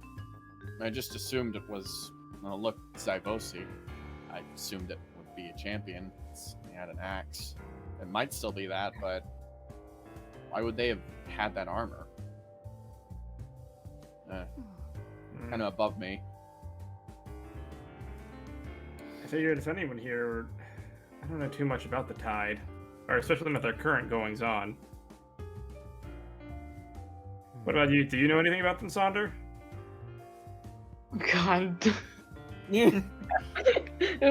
How much does Sonder know about About I guess the he would time. know about them more recently, not too much. Sonder, give Yeah, me a tell roll me to what's- die really quick. Oh, yay, let's see. Let's see how big, strong brain Sonder is. Did it go? Yes, it did. Yeah. Okay, here's what happened. Sonder. That's right. Seeing it in conjunction with the tide and Karsh before, you didn't see it yourself, but your detective senses start picking stuff up and putting two and two together. Yeah, you remember mentions of an armor set around Tide HQ. In fact, a while back, you were dragged out there. It's almost like a fortress on the outside of the city. I should specify, this is the old Tide HQ. This is the one that they used to operate out of back when they were monster hunters. You were dragged there for like regular exercises and shit. And most notably, you remember one night that Tide got actually a pretty interesting delivery. You'd never saw the suit of armor yourself, so you can't visibly confirm it with your own eyes, but you remember dragging someone back to the city with you because two people tried on the armor. One was Karsh, and Von said in his own words, he'll get better. He did. There was another person, though, who was dumb enough to put on that suit of armor. Some dumb motherfucker you worked with named Cassius. Buddy boy. No. You remember it chewing him up head to toe and having to drag his bleeding ass all the way back to the city. How can you Those forget are that like the shit? same size. Yeah. Okay. Sonder, like, this is fine as Cassius's blood trail leads all the way back to the fucking headquarters. He will reveal most of that. Excellent. Mostly that he knows they were keeping it at their old HQ, and that's all he's gonna say out loud. He's not nothing like that with him or anyone like personally. Just that he knows he has reason to believe that they were keeping that very armor at the old HQ, and that it's not something you want to put on. Yeah. So, Tide was actually in possession of this. So. For a Okay, wait, time. 1 point, so I guess the question remains of, did they leave their old doors unlocked, or did somebody From the steal? tide.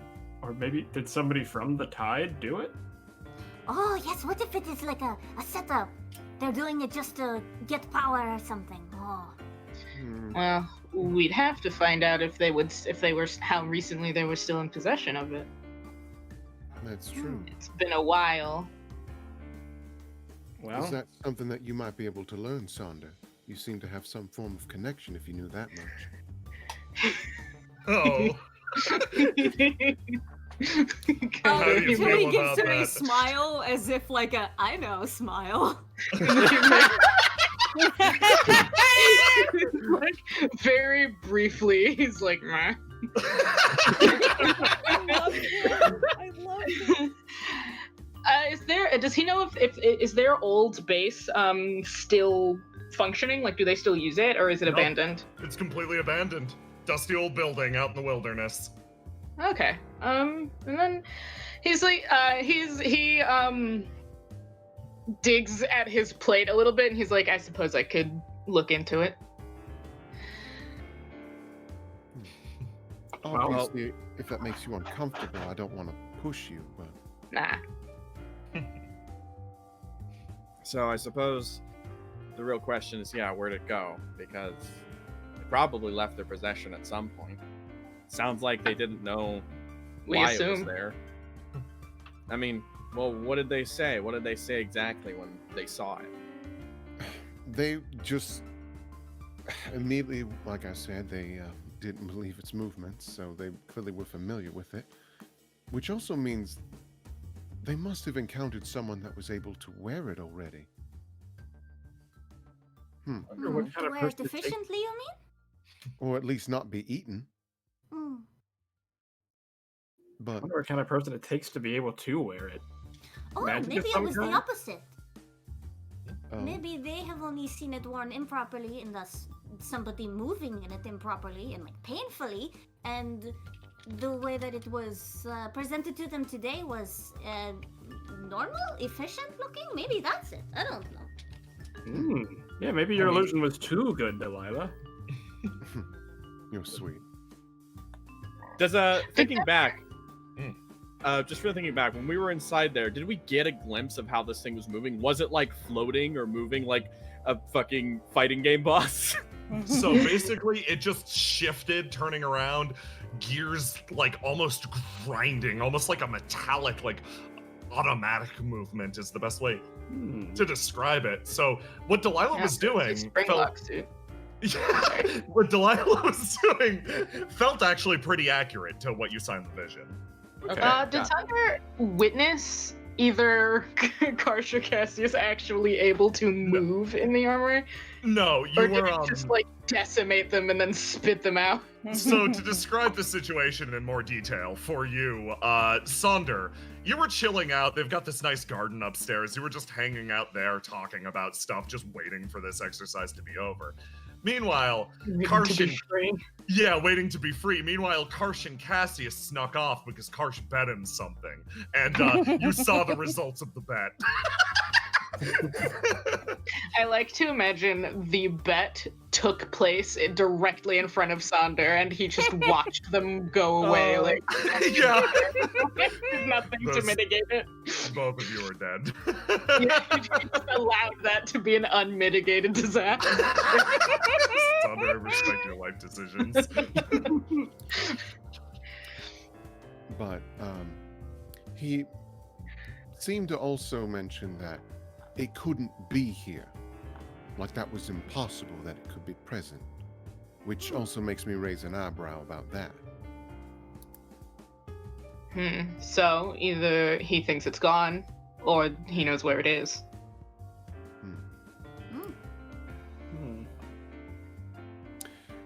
But it is a pretty powerful lead.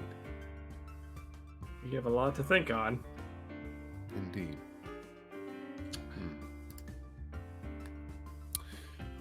Well, I personally think that we've already made some pretty excellent progress here.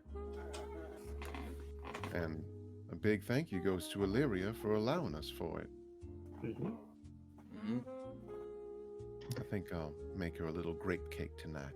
You know, this dinner's just missing one thing. Fade pulls out his guitar and puts it down on the table. Nightmare instrument. You put it down. Sonder stares at it. Fade flips a few switches, and everyone braces for what they expect to be some kind of electronic, loud thing, and he just starts playing a nice, delicate piano piece on it. Yeah, and it picks up a little bit. I grabbed the first piano piece I could find, so it's going to be a little more energetic and heroic. that's fine. You made good progress. It picks up, and it's this actually shockingly adventurous tune. Faye, describe what your music does. You know, as you're enjoying the meal and the music, it kind of just feel your spirits lifting up. It kind of bolsters you and fortifies you for the days to come. And you feel as if all of your worries and stresses that have just happened are that much more dull, that much more, seem less significant than they were before. And everyone who has a wound, heal one. And anyone who has HP damage, you're back at full. Yep. Once per session, Fade can play a concert and not full heal, but he'll remove one of your wounds. Fade Tylenol Philadelphus. For you, Delilah, I want you to run me through your mental process as this, you ever get that vibe when a song starts to play and you're like, yeah, I'm feeling better after that. It really lets you think through that. Just do me a favor, narrate that for me really quick. Yeah, Delilah hears the piano, and it's definitely a little more energetic than what she's thinking back to, but there was a time long, long ago when she would do small duets with her sister. Delilah is a bit of a singer. She's not amazing, but she's all right. But her sister Diana was very, very talented at the piano. Begrudgingly, parents force it on her because the Deltanos need to be the face. They need to stand out. And it was one of the few times where the two like fully clicked. They both had the same goal.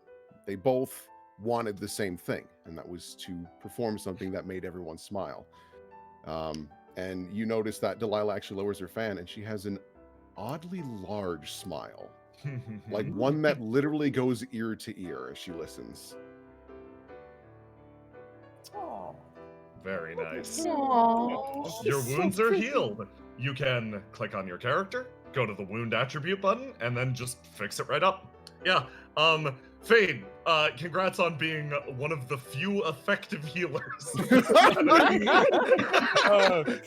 Oh, thank God we got a bard. You got the one. You got the bard. The bard in the campaign.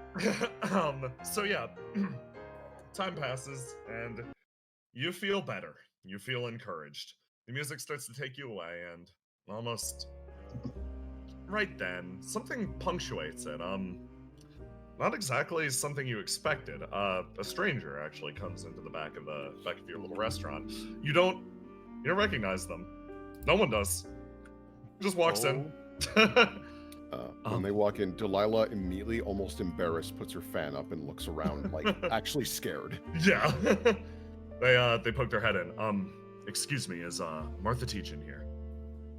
She stops and turns over. Yeah? Could you step outside with me for a second? She kind of narrows her eyes. Why? Someone In wishes fact, how do to you know speak. I'm here? The person actually, takes a step back for a second. I think that's best discussed outside. She kind of stands up and moves over right in front. Can I get a name of who's here to talk to me? Yeah, they take a step forward and they whisper a name in your ear, and it's someone you recognize particularly keenly.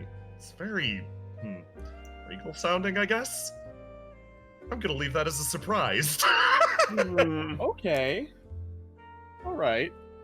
Martha, are you all right?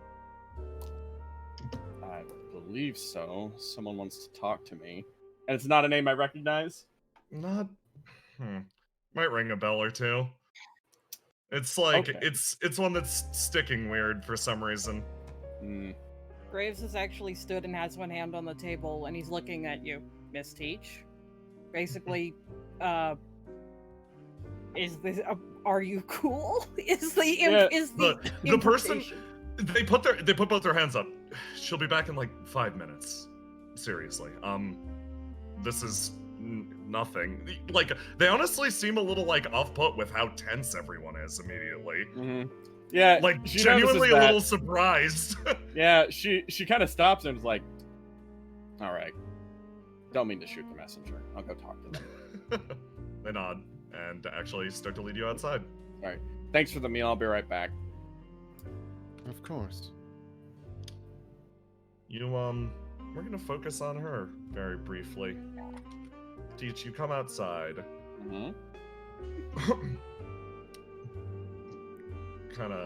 Thank you. Thanks for taking time away. Sorry if I was interrupting anything. Oh, it's fine. Who's this person? Motion's over this way. She kind of steps over this way, a little curious about this. As you move beneath this, what appears to be a gazebo on the pier's edge, someone almost seems to stand and coalesce and be a singular point of darkness, even amidst the setting sun. They're staying out of the way of the light, and you recognize someone.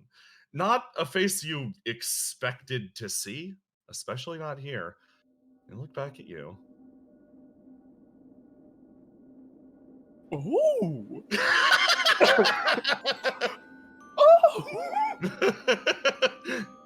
Civ, take it away. Good evening. I trust your meal went well. I suppose it did, yes. My apologies for not stepping out sooner. I was just a little surprised. Oh no, I understand completely. I didn't mean to interrupt. However, you're a rather difficult woman to track down. Quite busy. Yeah. She kind of steps a little closer, making to go underneath the gazebo and just sit down instead of like talking like a couple feet away. He's standing there. Is there benches in this gazebo? There are, yes. As she approaches, he was sitting on one of the benches with his, you don't know how the fuck he's doing this, with his leg up on his other leg, while also wearing almost a full body suit of gleaming black armor. Yep. And Martha is the type who is astute enough to notice the weapon at his side. Is, a ridiculously large pair of scissors. Also, like, ebony obsidian black to match his armor. Then she walks up and she kind of like, she continues to stand, but she kind of rests up against the side of the gazebo right at front so they can talk face to face. And she kind of looks across as like, Jay, Yes. perhaps the name itself was a weird thing that stuck, but does something else immediately ring across in my head when I look at this armor and scissors? Because I have no fucking idea. Civ, what do you think? Oh boy, Teach is a historian. She would Yeah. know. She's a historian, yeah. Go for it. Give as much away as you want. This is your show at the moment. You realize, it didn't click immediately to you until you saw his blades, but, you are currently encountering the Black Rose of Bouquet, Barakiel Ganon. Ooh, that's a name. A known Lancian hero from before and around the time of the 1 Week War. Ah, I see. She kind of gets a little recognition now. I apologize, sir. I didn't actually recognize your name at first until it just kind of hit me. Well, I suppose I would say not recognizing is the wrong way. I suppose I didn't believe it. I have no idea what you would be doing here. And more beyond that, why'd you want to talk to me? I am here in matters of business and also because my boys wanted to go on vacation again. However...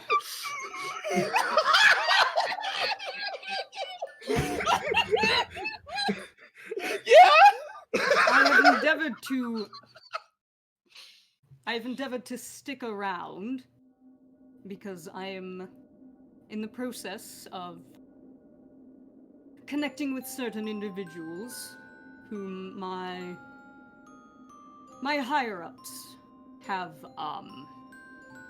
quite the keen interest in making communications with, as it were. So I am here.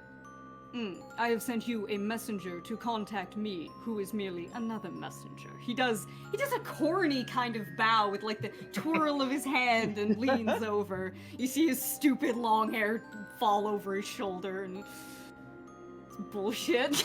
Yeah, it seems like a lot of bullshit, and she's like, oh, well, that's rather surprising. Do you have any interest in communication with the history department or the university in any way? Oh, no. This is more of a personal matter. Deeply personal. You are one of, I believe, the last 3 I am to contact in this city. I might as well just get it out of the way. He reaches into a small bag that he has and pulls out an envelope. It is gray and has a little white ribbon on it, and it is sealed with a very fancy wax seal. And he hands it over. As he goes to hand it over, you notice he's got these ridiculously evil-looking gauntlets on with like sharp talons. Oh, she's kind of like split, where like on one hand she's a little intimidated by this sudden encounter and worried about what exactly this is. On the other hand, she seems to like inspect almost every part of your outfit and every new thing with a lot of attention to detail. And as she takes the letter, she kind of speaks up. You know, I must say, the illustrations in the book do not do you justice. Your armor's quite fascinating. He kind of he does this weird motion where he puts two of his awful claw fingers up to his temple and kind of leans on it, almost like he has a headache. Yes, well, the artists were always quite insistent that I stay still for them. I was never quite keen. God. She kind of and she looks. May I open this now, or is this something for later? Oh, it's entirely up to you. I opened my own as soon as I got it. So. She opens hers up. Civ, you wanna read away? Do you want me to read this out, or do you want to read this yourself, Christian? I can read this out, yeah. Yeah, do you wanna... So, here's the thing. This contains relatively sensitive material. Do you wanna maybe read it yourself and then decide on whether or not you're going to reveal it to stream? Absolutely. Okay. Excellent. In that case, we will put a pin in this immediately. Teach, you sit down. I will simply describe the emotion that you get reading this letter. Yeah, let me just send it to you. Ooh, I'm gonna send it to you in chunks. Okay. All right. So you do that. Teach, the sensation that washes over you is one of pure surprise. We're gonna check in. We're gonna check in on what's going inside the restaurant. Okay. Y'all are gonna have you're gonna have a chance to talk, more or less solidify plans, and I believe I've got a good ending note to bring us out on that will cut ahead to the next day. Basically, I want to reconfirm plans with folks. Based on, you did get a few new leads today, which is not what I was expecting, but based on more or less the direction that things seem to be going last time, I believed Delilah and Teach were going to go talk to Noctua about the Zyvosi armor. Delilah to provide an illusion and Teach to just go see her. Is that still the truth? That makes the most sense to me. Okay. Just because, like, that's really the only connection Delilah has access to at the moment that would be worthwhile. So I'll just operate on that assumption, and in which case I have a decent end scene. Thank you. So coming back to you all. Teach is gone for a little longer than you expect, but like it's only been a minute or two. Courtesy is still in play. Right. Well, you see Delilah keeps her fan up and pretty close. So, I had mentioned, Martha had mentioned that she knew someone that was possibly familiar with the armor's design who might be able to give us some different information. So it might be wise if I accompanied her to speak with this contact. Tomorrow, I would think is the best course of action. Okay.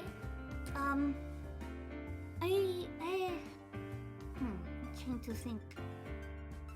Cause, Sundar, I believe that you are going to speak to the people who I had in mind the other day, but if we do not want to, if we would rather, spread our forces out a bit, maybe Fade and I could go and talk to someone else about things? I don't... Who did you have in mind, Tilly? Yeah, who was Tilly gonna go talk to? Oh, I was going to speak with the members of the Tide. Ah. That's Yes. exciting. I will accompany you. Where's going with? Sonder twirls noodles absentmindedly. Well, I had considered talking to the Scarlatti and maybe Illyria myself, since she's the one being framed here, but I might go give the old Tide Stronghold a visit. I'd like to tag along for Scarlatti. He and I are pretty close, but it's very odd that even his most, if it's his kid who I think it is, he wouldn't even attempt. Well, actually, no, it makes total sense that he wouldn't even wait for us. But I'm curious to hear his side of the story anyway. Yeah. Tilly makes a face and she was there. Yes, he was positively charming. Yeah, if you're able to learn something from them, I think that would be wonderful. I still would like to talk to Bettel. Oh, well, I can do that. Sandra Graves, also Graves, nods. we can go and... Well, I So suppose you can't be good cop, bad cop, because you work for him. But you could at least tell if you'd like to speak to him, Graves. Graves nods. Bettel is aware of the situation. Well, Tilly, would He you like to will- accompany me for that? Yes, okay. Okay. So with that, I actually feel like you guys have solid leans and plans to follow up. Out of character, we will discuss the specifics, such as what order, where, when, etc. But in character, it seems like you're more or less on the same page. It seems like the night more or less has come to a close, and it's time to pick up dishes. Yep, Delilah does that, but it's clearly not working well. She does it with one hand. She keeps her fan up the whole time and piles up the dishes. Fade sort of tries to scrape everything onto one plate so they can more easily stack all of the various plates and other things, and helps her carry what he can. Thank you, dear. I really appreciate it. Sandra, I guess, is gonna take what he can of like what's left of the big center big. plates. The big, That is actually a the marvelous large point. serving dishes. If there's anything y'all would like to take home, I'm happy to run back and grab a couple of doggy bags for you. I'm certain that Teach would be a great idea. I can bring that back to, okay, yes. Graves nods. Let's pack some up for Teach. She'd probably appreciate it. I'm certain of it. All right, well, y'all wait right here. Let me go get them real quick, like. Delilah will scoot away. Scoot off. You basically take your time for the rest of the night, and if there's nothing else, I will simply move us ahead. Anyone got any remaining things? We're gonna read it. Yeah. Oh, you're gonna. Oh, beautiful. Okay, you're gonna read it. First, very rapidly, I do want to establish. You guys do, having shared a nice meal, you all start to feel actually like, okay, this team's coming together. We're effective at planning. We can make sure that shit gets done. We're on the same page, and you actually feel a bond forming between your entire team. In this case, I'm going to give you your Chapter 2 investigation team gift. So enjoy that. We will talk about its nature once we get to it. But you did the requisite. Everyone eats a meal together. You get your goddamn gift. So you're feeling pretty good about that. Someone else who's feeling something is outside. I'm sorry, Christian. I can't Forget believe they banned me from the next Magic tournament. I can't. It's your bobbies, ma'am. They're not allowed. Oh, Okay, so you're gonna read it? So, yeah, I'm wondering, what is Teach's reaction throughout this? Absolute. It's a complex one. Okay, One I'll that's read full it of out then. shock, I'll read and then it out. other. Yeah. I'll get Now the I'll question get a is, do good you want me to tune read rolling. this out in the voice? Because I've never done Yes. it before. Yes. I've been waiting so long. I haven't workshopped this at all. It's okay. This is how Teach perceives their voice. Yes, this is an incorrect read, an unreliable narrator. This is Teach doing an impression. This is the one that she always thought about punching. Oh my god, hold on. I need to find a good tune for this. I didn't understand the full weight of what was occurring right now. The gravitas. The gravitas, holy shit, I have nothing. Let me hunt out something. Put on Peepo theme. Yeah, this one, but quiet, actually kind of works for this person. So I'm gonna start playing this theme and then make it quiet. This one's pretty good. There we go. Oh boy, okay. There we go. So you open up this letter, and similar to the envelope, the paper itself is also gray. And the lettering on it is darker gray, but like metallic. And on it, it reads in big ostentatious lettering, Water Bear 38087, Martha Teach. To you who had no choice but to suffer, I, Gilderoy Grey Gleam III, Emperor of Lancia, will not ask for your forgiveness, as I deserve no such honor. All I ask is that you consider this honest ambition by myself and my people to do better by and for you.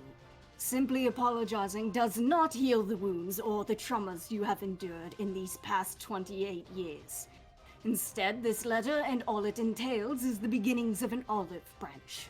A humble yet hopeful seed whose sole purpose is to be the physical beginnings to healing those wounds and traumas I have inflicted upon you.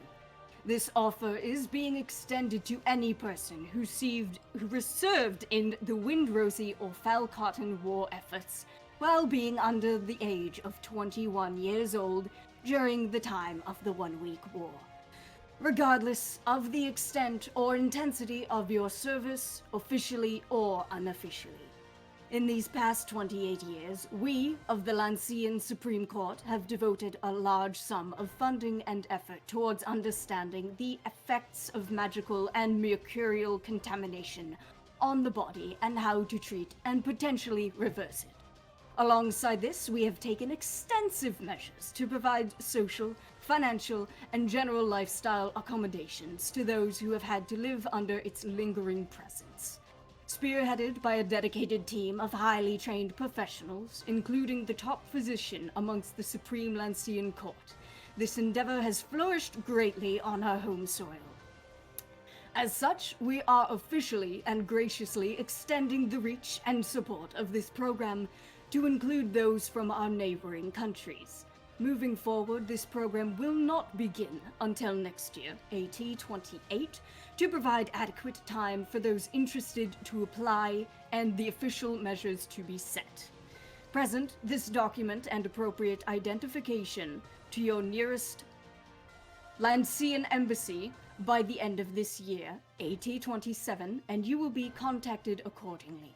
Enclosed is a small stipend intended for postage, transportation, accommodation, and/or personal use.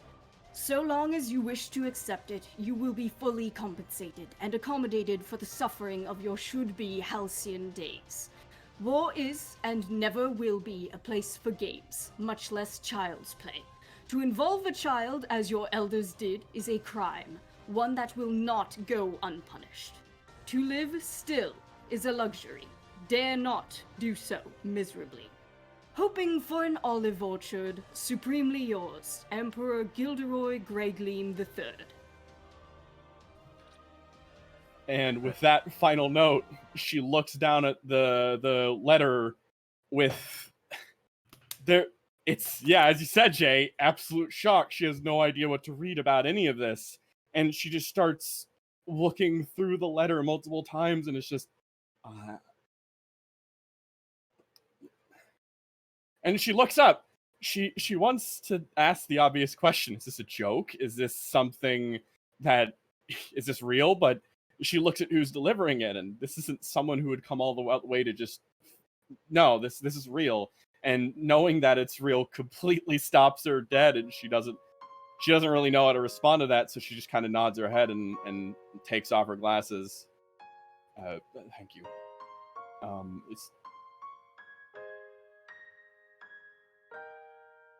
That's it. She just stops and, all right,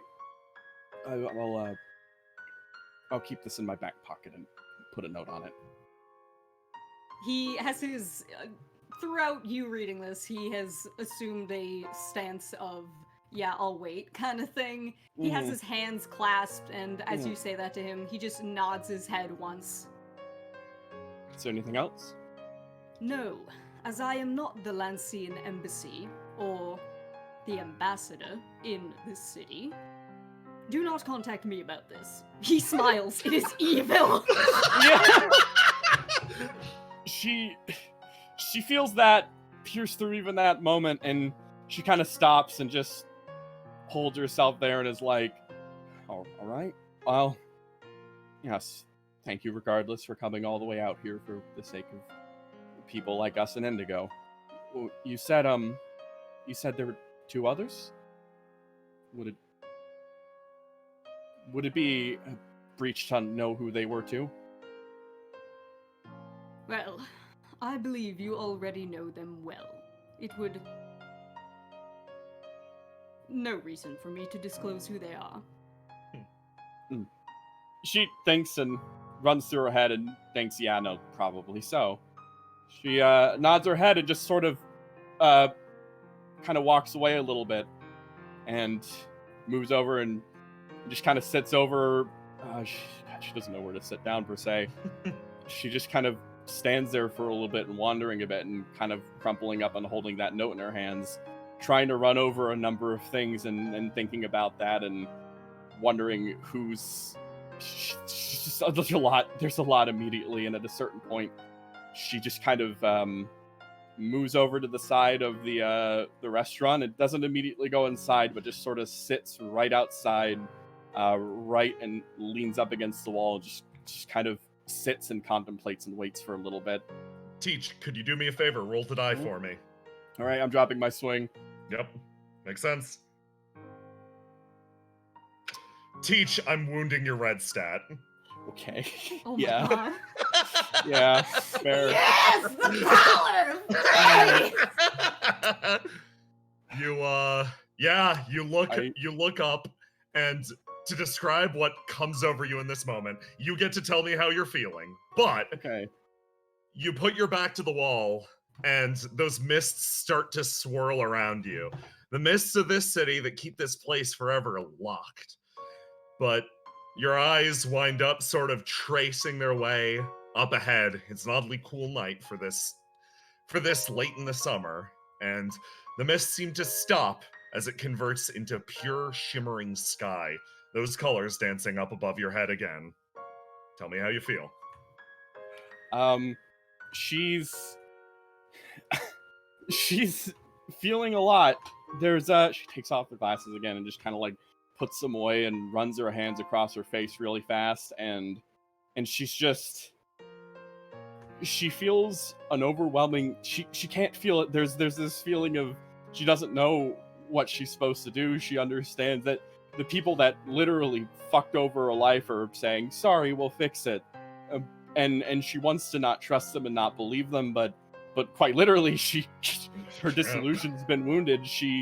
She doesn't know. Why would they just come out here to just do that to her? What purpose would they have? And she looks at the letter, sees the stipend that they gave, and just kind of sits there. And in her head, she thinks a bit. She sees those, and she thinks about her life. And a single phrase drifts across her mind when she thinks, I get to live. And she starts to cry.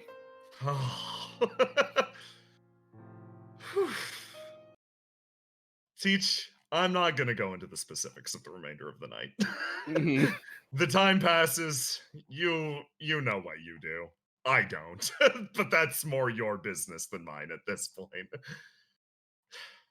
Time passes. Cindy kind of moves on. You got a lot to think about. But you had a plan for the next day, and you go into it and feeling kind of strange. But hell, the sun's up. Everything's coming back together. God, it's the height of summer. This is great. You feel weird. You feel really fucking weird. But The sun is up. yes, it's weird, Teach. There's a lot to think about, and like, honestly, that was like a rush of information. It feels like it, to a certain extent, washed the Mafia stuff aside for a second. And it feels like there are aspects that you're forgetting. But like, for the moment, you're like, okay, no, tomorrow I was gonna go with Delilah, we were gonna go meet up with Noctua. Yeah, that's right. You go to do so, meeting up with Delilah just outside the Overgrown District, and finally head in. Tell me how you're feeling this morning. Oh, can I roll to die with my wounds? Yeah, you can roll to die with your wounds. Let's see. That's pretty She's good. feeling very different. There's almost like a Delilah, I think you noticed something that's just very different between today and the last day.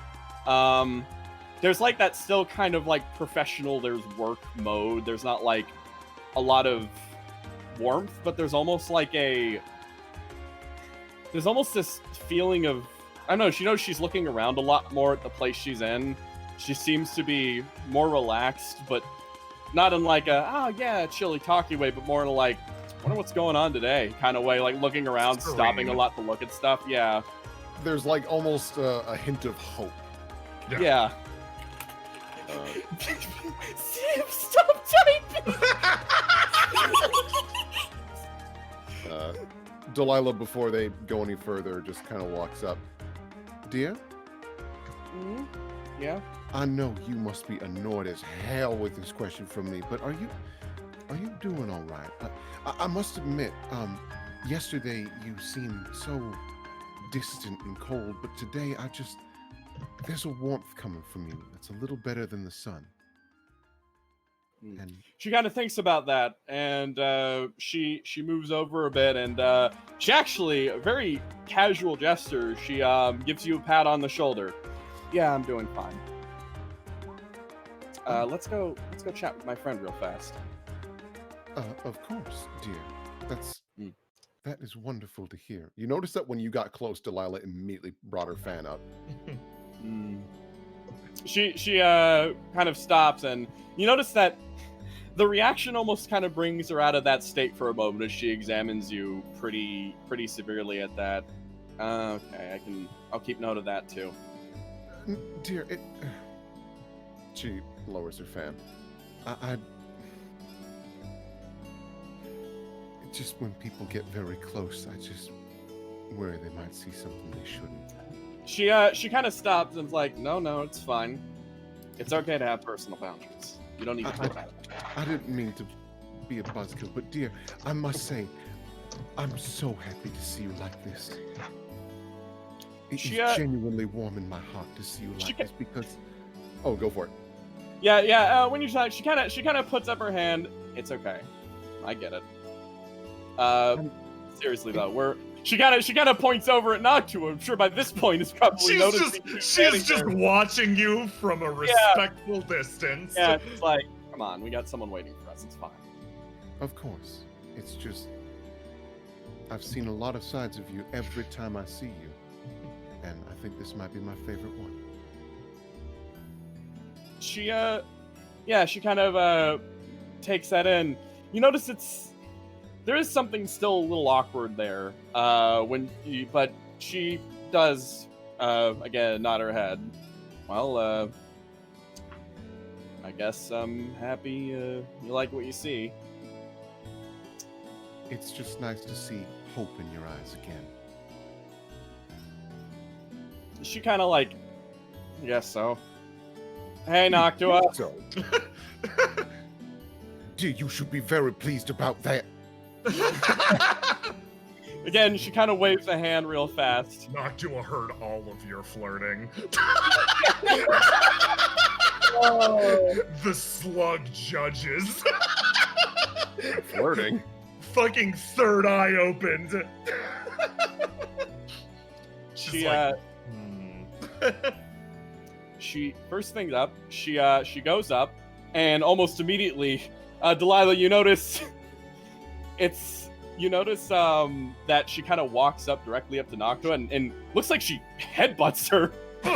Aww. But then she's just like, she kind of puts her hand up and grabs her shoulder, and it's just like, good to see you in good health. Everything going okay? good to see you as well. I have questions. I see. I'll be good cop. Dear, be careful. Martha and Martha here is very dangerous.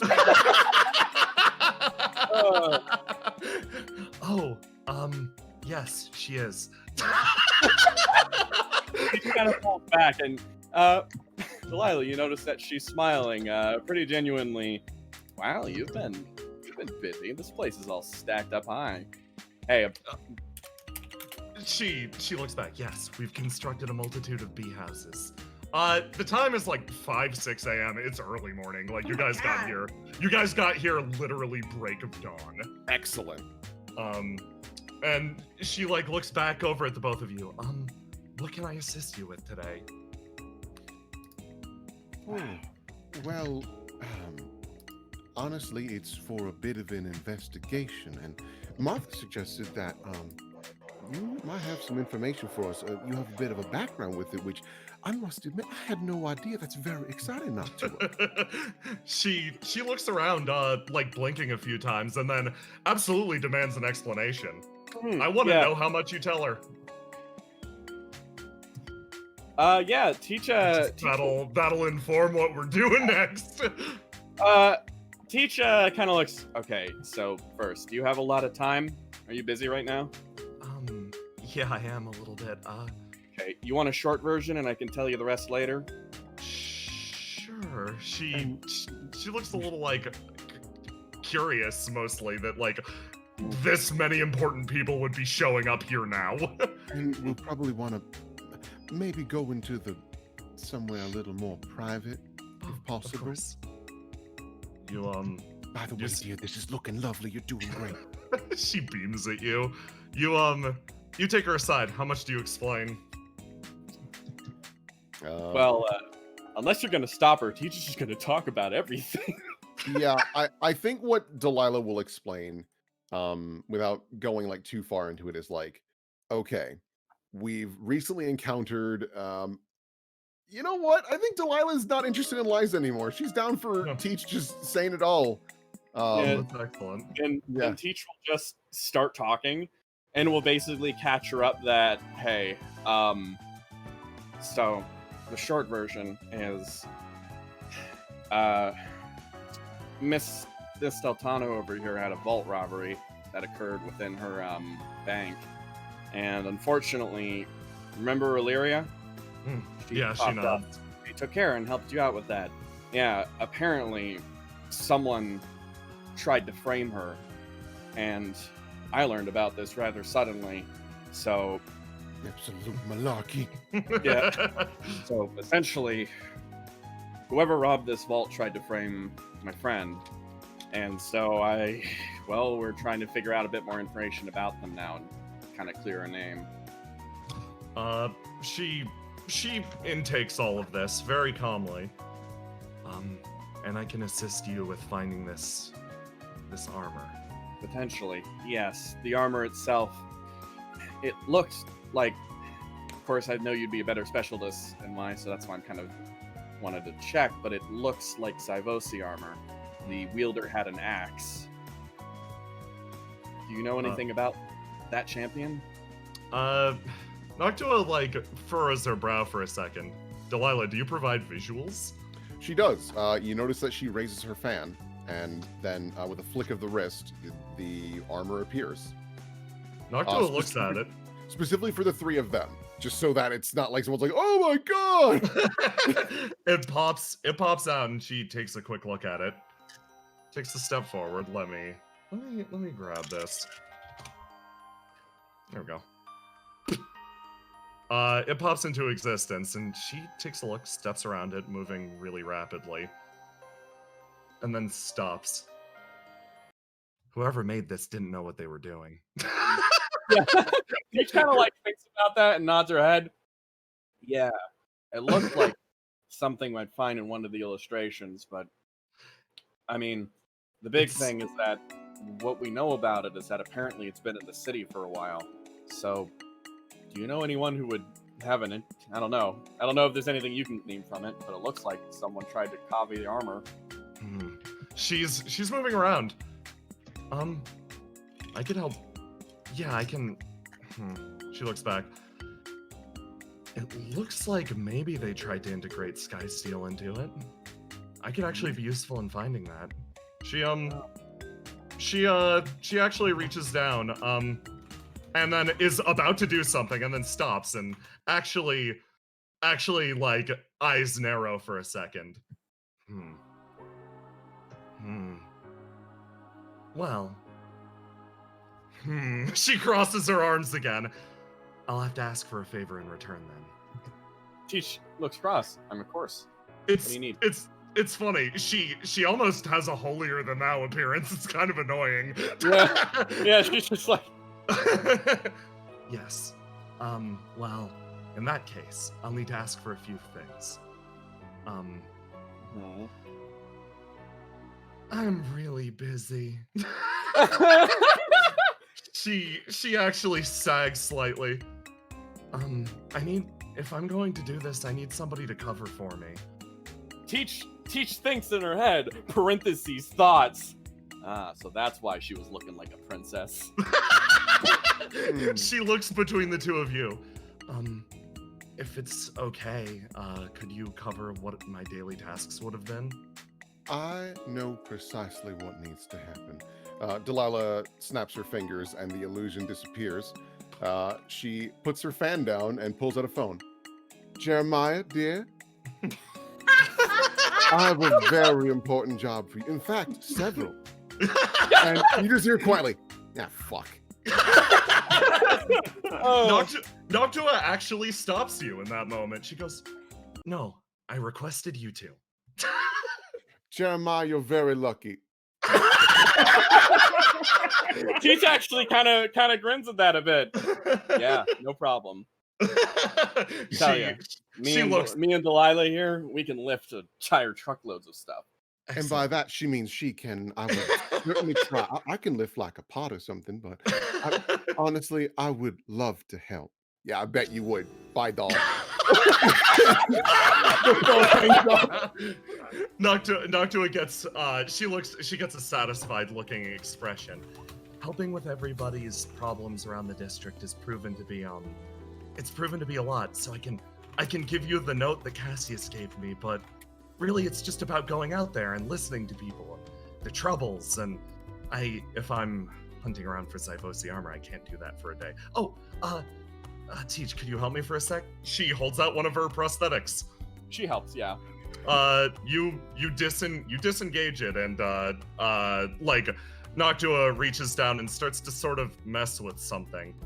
Skysteel is a very unique organism. It can, to a certain extent, sense out other colonies of it.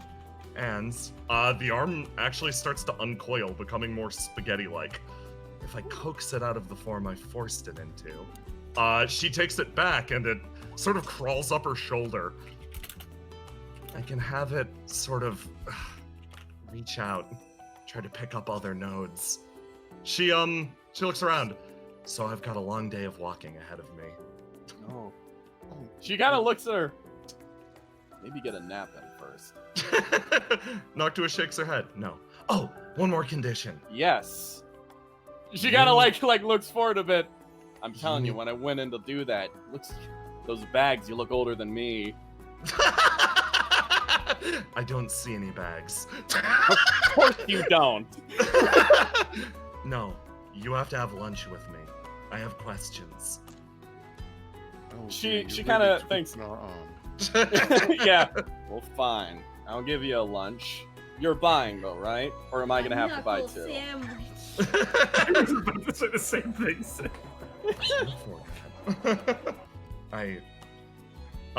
She quietly nods. Also, is it just me or is the buzzing getting louder? notice there's been this peaceful buzzing of bees in the background. Just a calm sound, but it seems to be getting bigger and bigger. And the three of you actually sort of edge around the corner, looking over at the beehives. And as you do, you notice something.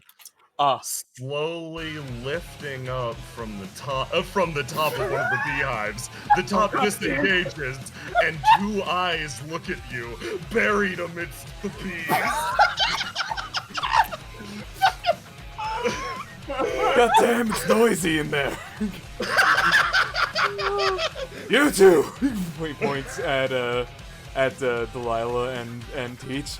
It's time for round 2, motherfuckers. And you, whoever the fuck you are, can tag into, I guess. Wait, who? What? Hold on, it's time for round 2. I know you! I've never seen you before in my entire life. You all arm up. And prepare for combat with Genjirou Syrelle next time on Wake so the that's Dragon. how this is gonna go. Oh my god!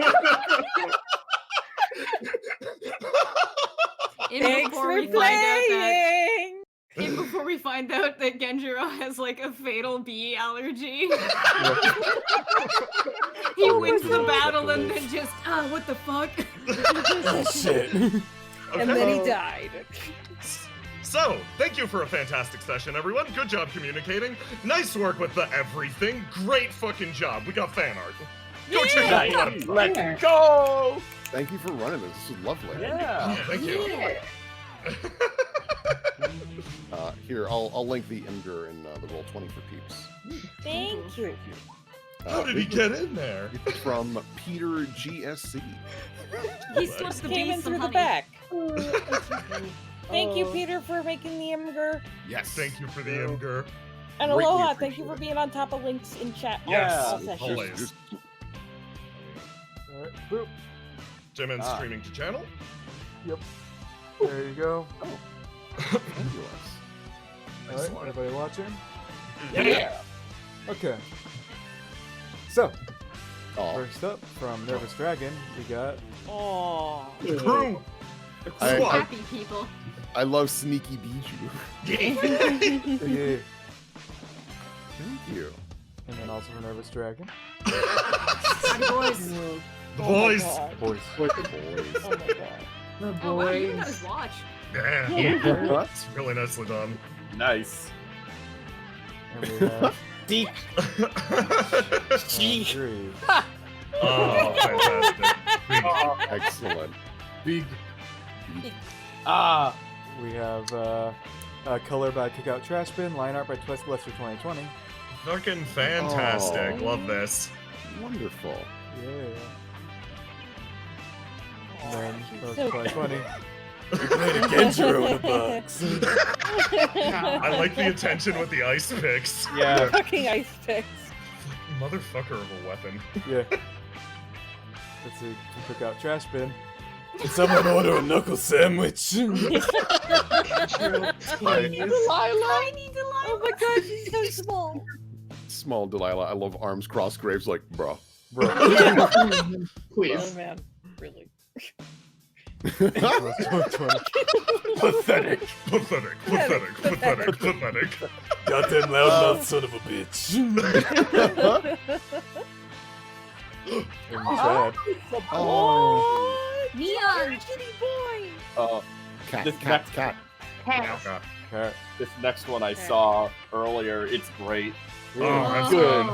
That's from, It's South good. Your Park. puppies are out in front of class. That's why they smiling. No, hey, she put one button up. The button is up. Yes. Professional button. Attention to detail. Shut up. that button is going through the endurance test of its life. From Reckless Azul. Yay! Oh, that's so People! cute. Her fan is the bandana. Oh my goodness. That's so cute. Thank you so Yeah. much. Is that a? From Tiny Like Is it? Tremlin. Oh, hell It's yes. a bird. It's a girl. Princess Lettuce. Then from Inky we have a bunch of fade grunts. Yeah. Aw. Folks, my children. The crew. You boys. And girls. And Your anything else. Teletubbies. Yeah. What The is- crew. And then from this Oh my god, she's baby. Aw. Fucking doinkers. yeah. Oh my god, That oh looks my so god. cute. Thank you, Mikhail. Her hair looks like a snail and it's so Yeah. fucking Jasper. Oh, yes, yes, Oh, yes. Jasper yes. is so good. The little It's so spot. good. That's great. Thank you. And then from Chad. Sir. Sir, please, sir. All right, boys, it's been fun. Why is Saunders so cool? I love him. He's not. And then from trash bin. Wow. Yeah. Wow. And from I got 3 guns. And He's of got course, 4 guns. Her little blobble has a gun. yeah. excellent. You know who Zorro is? And from Chad. Oh, fuck. I like that cat. You better be nice. And then from Lester 2020. Wonderful. Sir. Sir. Sir. Sir. Sir. And then from Amici.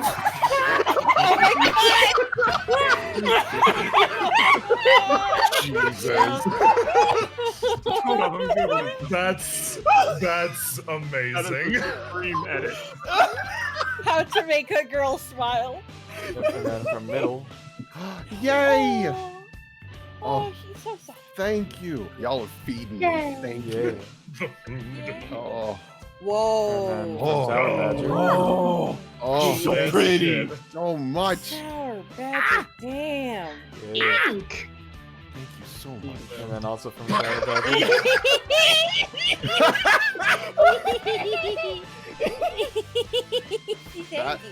That has the sound effect of. Yeah. There's Oh. one more, I believe. There's one more. There's one more. Delilah, there's this annoying fucking cat outside. Yeah, Sir, Lila! sir. Sir. It's looking at me. For Lester 2020. Man, Jay, if you weren't gonna prompt anything, the prompt I was gonna do is that there's gonna be a suspicious green weed sticking out of the ground. They had plucked it. Noctua being like, I am sorry, give me a second. Starts pulling up. Yoink. I'm waiting for the reveal of Genjiro's gift. Is that it's not Genjiro until we say it is when you're reading the reveal, and what we have to do is say Genjiro no fighting 3 times, and it'll disappear. Right. Okay, well, excellent work, everyone. Thanks for coming out. We ended 1 minute before midnight. We Nailed did it. Fuck yeah. That's team effort. Yeah. Yeah. Say bye to Chad, everybody. Goodbye, Good night, Chad. Chad. Doodles. Bye. Thank you.